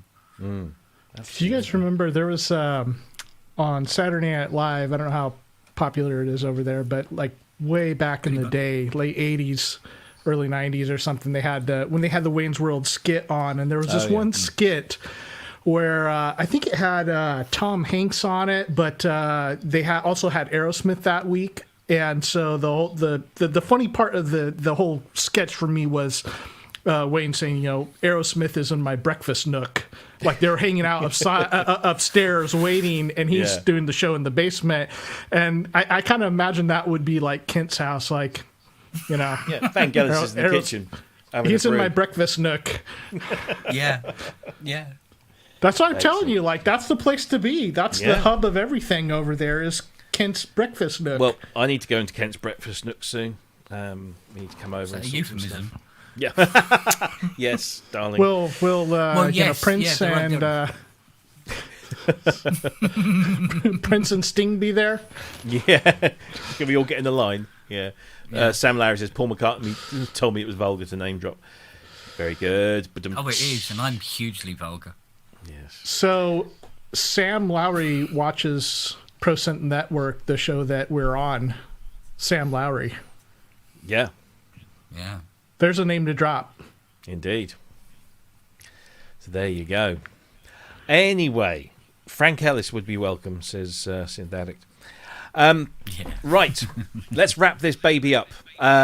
Guys, thanks ever so much. Again, massive thanks to David Arnold for coming on. Thanks again, Kent, for sorting that out. And we'll get him on again soon. That'll be really good. I hope that Ben's had a great gig. We don't know. He didn't join us. He didn't drop in. Cubase locked up again, Yeah, it probably did. Yeah, he's probably going to come back with something. Caught fire and everything, It's like he was here. It's like he was here. Anything? Yeah, right. Anything lined up fun for the next week before we come back? Well, you got anything lined up, Chris? No, just I said working on that. It's just been so busy lately, so I want to get that video demo out for the P42 and go see some buddies and play some synthesizers I haven't played before, like the Super 6. So that'll be fun. Get some video. Yeah. Get some video. I know, I should. Cool. I should just take it back here with me, but I don't know if I can get it out the door. That would be good. Give Put it a it try. in the bag. Yeah, put it in the cloth bag. In a bag, yeah. It's Put it in my the cloth washing. bag. It's my Yeah. washing. Take my laundry out. If I use a different bag, if I use a large trash bag, maybe he won't know. Well, yeah. Yeah, that's true. Yeah. Because I think it does have UDO printed on this, or Super 6 or something printed on it. Anyway, What about you Kent, guys? What about you guys? what are you up to, Kent? Have you got are you knee deep in anything at the moment, other than dogs? No. I've been, like I said, I've been working on trying to clear the decks, and Yes. as of Monday, I start the R&D of the anaglyph. Yay! Nice. Brilliant. I'm going to build the world's most useless keyboard ever. That's an achievement. If you get it, that will be an achievement. And we would love to have you on to talk about it as you go through that as well. The tears and the pain, the glory. The fires. The fires, yeah. The divorces. Yeah. The bribes. Yes. Yeah. Ah, well. We look forward to that. No, good luck with that, because I know it's been a That'll be dream. a long way off yet. It's been a dream. It's been good, a dream. It's good to see that you are realising it. So well done. What have I got? More. I've got this. So taking delivery today of the latest in the lineup of WIDI gadgets. This is the WIDI U host, which you see flashing away there. This is actually probably one of my favourites so far, because this gives WIDI capability to any device with a USB socket. So whether it's a computer, Windows, Mac, whether it's a tablet or anything like that, you can enable it with this. Now you might say, well, do you know what? macOS comes with Bluetooth MIDI in natively. It does, but this makes it communicate with on the WIDI standard, so it's even quicker and a more reliable connection. And for Windows users, it means that they can now have a native Bluetooth MIDI connection, because I think at the moment Windows 10 still has to have a third-party application or something. Shite. Yeah, it's not very good. Awful. I don't know whether Windows 11, because that's coming soon, isn't it? Windows 11. Is it next month, October? I don't know whether that's going to have it in. But the good thing about this is that literally I plugged this into my computer. I put a video up. Or maybe I didn't on the Synth Network page. But I plugged this into my Mac. I got my phone. I connected it Bluetooth on here. And I was playing a Juno 60 plugin on my Mac from a keyboard on my iPhone within 20 seconds. It was just, boom, boom, boom, done. And I'm playing away. Not that that's an ideal use of it, but it just works. It's just very, very good. So I'll be testing that across a whole bunch of things and making sure that the latency is as low as they claim it to be, which is about 3 milliseconds. So pretty good stuff. Okay. And other than that, not a lot else. Maybe selling some keyboards. So there you go. Well, it's nice to see CME doing some stuff like this, because I mean, you remember that keyboard they did, the very first CME keyboard? Is it the X? Yeah, I have one. Yeah. Well, how did you find that? I think if you were a traditional keyboard player, you'd have a hard time with it. You know, me coming from guitar, that was the first MIDI controller. Well, no, it wasn't the first MIDI controller I bought, but it was before I really got into buying a lot more synthesizers that would have great key beds. I'd got that. It's very convenient. It doesn't take up a lot of space. It's quick action. It's poly aftertouch.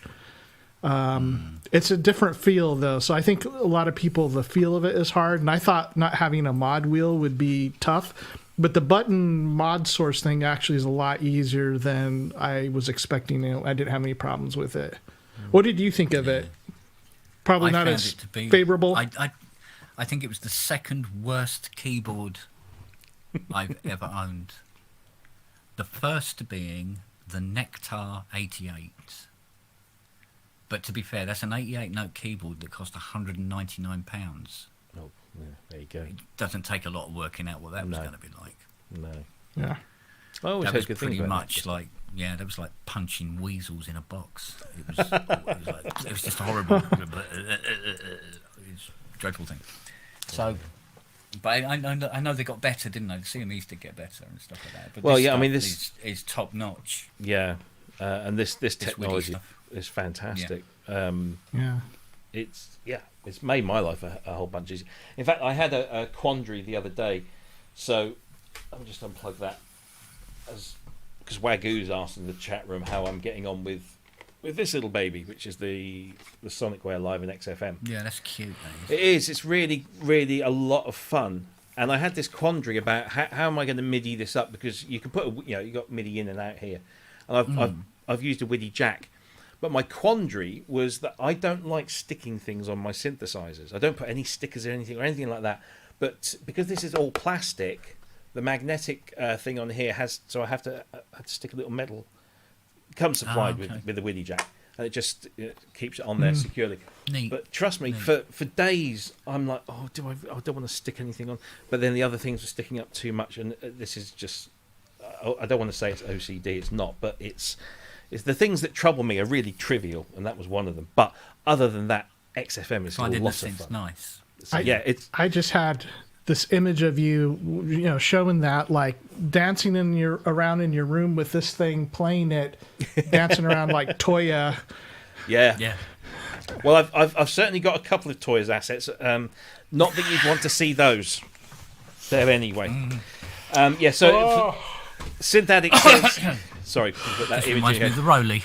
Indeed. Yeah. Synth Addict says that he's still waiting on his XFM, so there you go. I'll tease you a bit more, looking at more XFM. Seriously, mate, it's worth the wait. It is worth the wait, especially if you ordered the one with the case as well, because the case is really nice as well. Anyway, that's a show, I think. Thank you, guys. It's been an absolute pleasure. That's a wrap. It's a pleasure as always. Who have we got on next week? Oh, we've got you. So it'll be same old, won't it? Oh God! Yeah. Oh, God. Yeah, we've got you next week. Yeah. And then we got Martin Ware the week after that. Looking forward to that one. Yeah. Lots of great reviews coming in of the Heaven 17 gigs at Sheffield City Hall in the Roundhouse last week, where they played Travelogue and Reproduction in full live. Lots of the pictures I saw were very, very good. I couldn't get to that one, unfortunately, but yes, really, I want to ask him a lot of stuff about how because he had his 700S on stage along with his Roland System 100 and something else Rolandy, I can't remember what it was now, and the Akai reel-to-reel tape deck.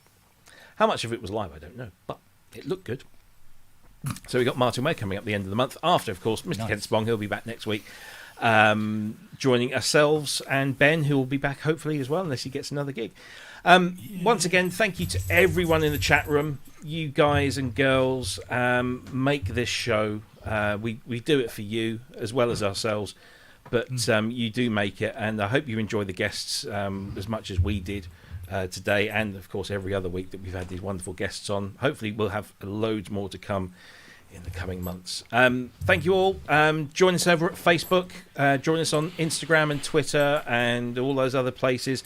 Please, can you just make sure before you head off, hit that subscribe button, ding the bell, hit the like button as well before we go off air. It would just help us a lot. We're getting close to 900 subscribers, which doesn't sound like a lot, but for us we feel that that's an achievement in itself. So we can get over 900, then we're ever closer to the magic 1,000, and then I'll shut up about it. Okay, I just want to get to that 1,000. It's really? kind of a thing. Yeah, it's kind of a thing with me. Really? I need to do it. So anyway, please subscribe, please like, please ring that bell. Thank you for joining us. We will be back same time, same place next week. Same crew, same people. Come and join us. It's a lot of fun. Take care and have fun. Have a safe weekend. Bye-bye.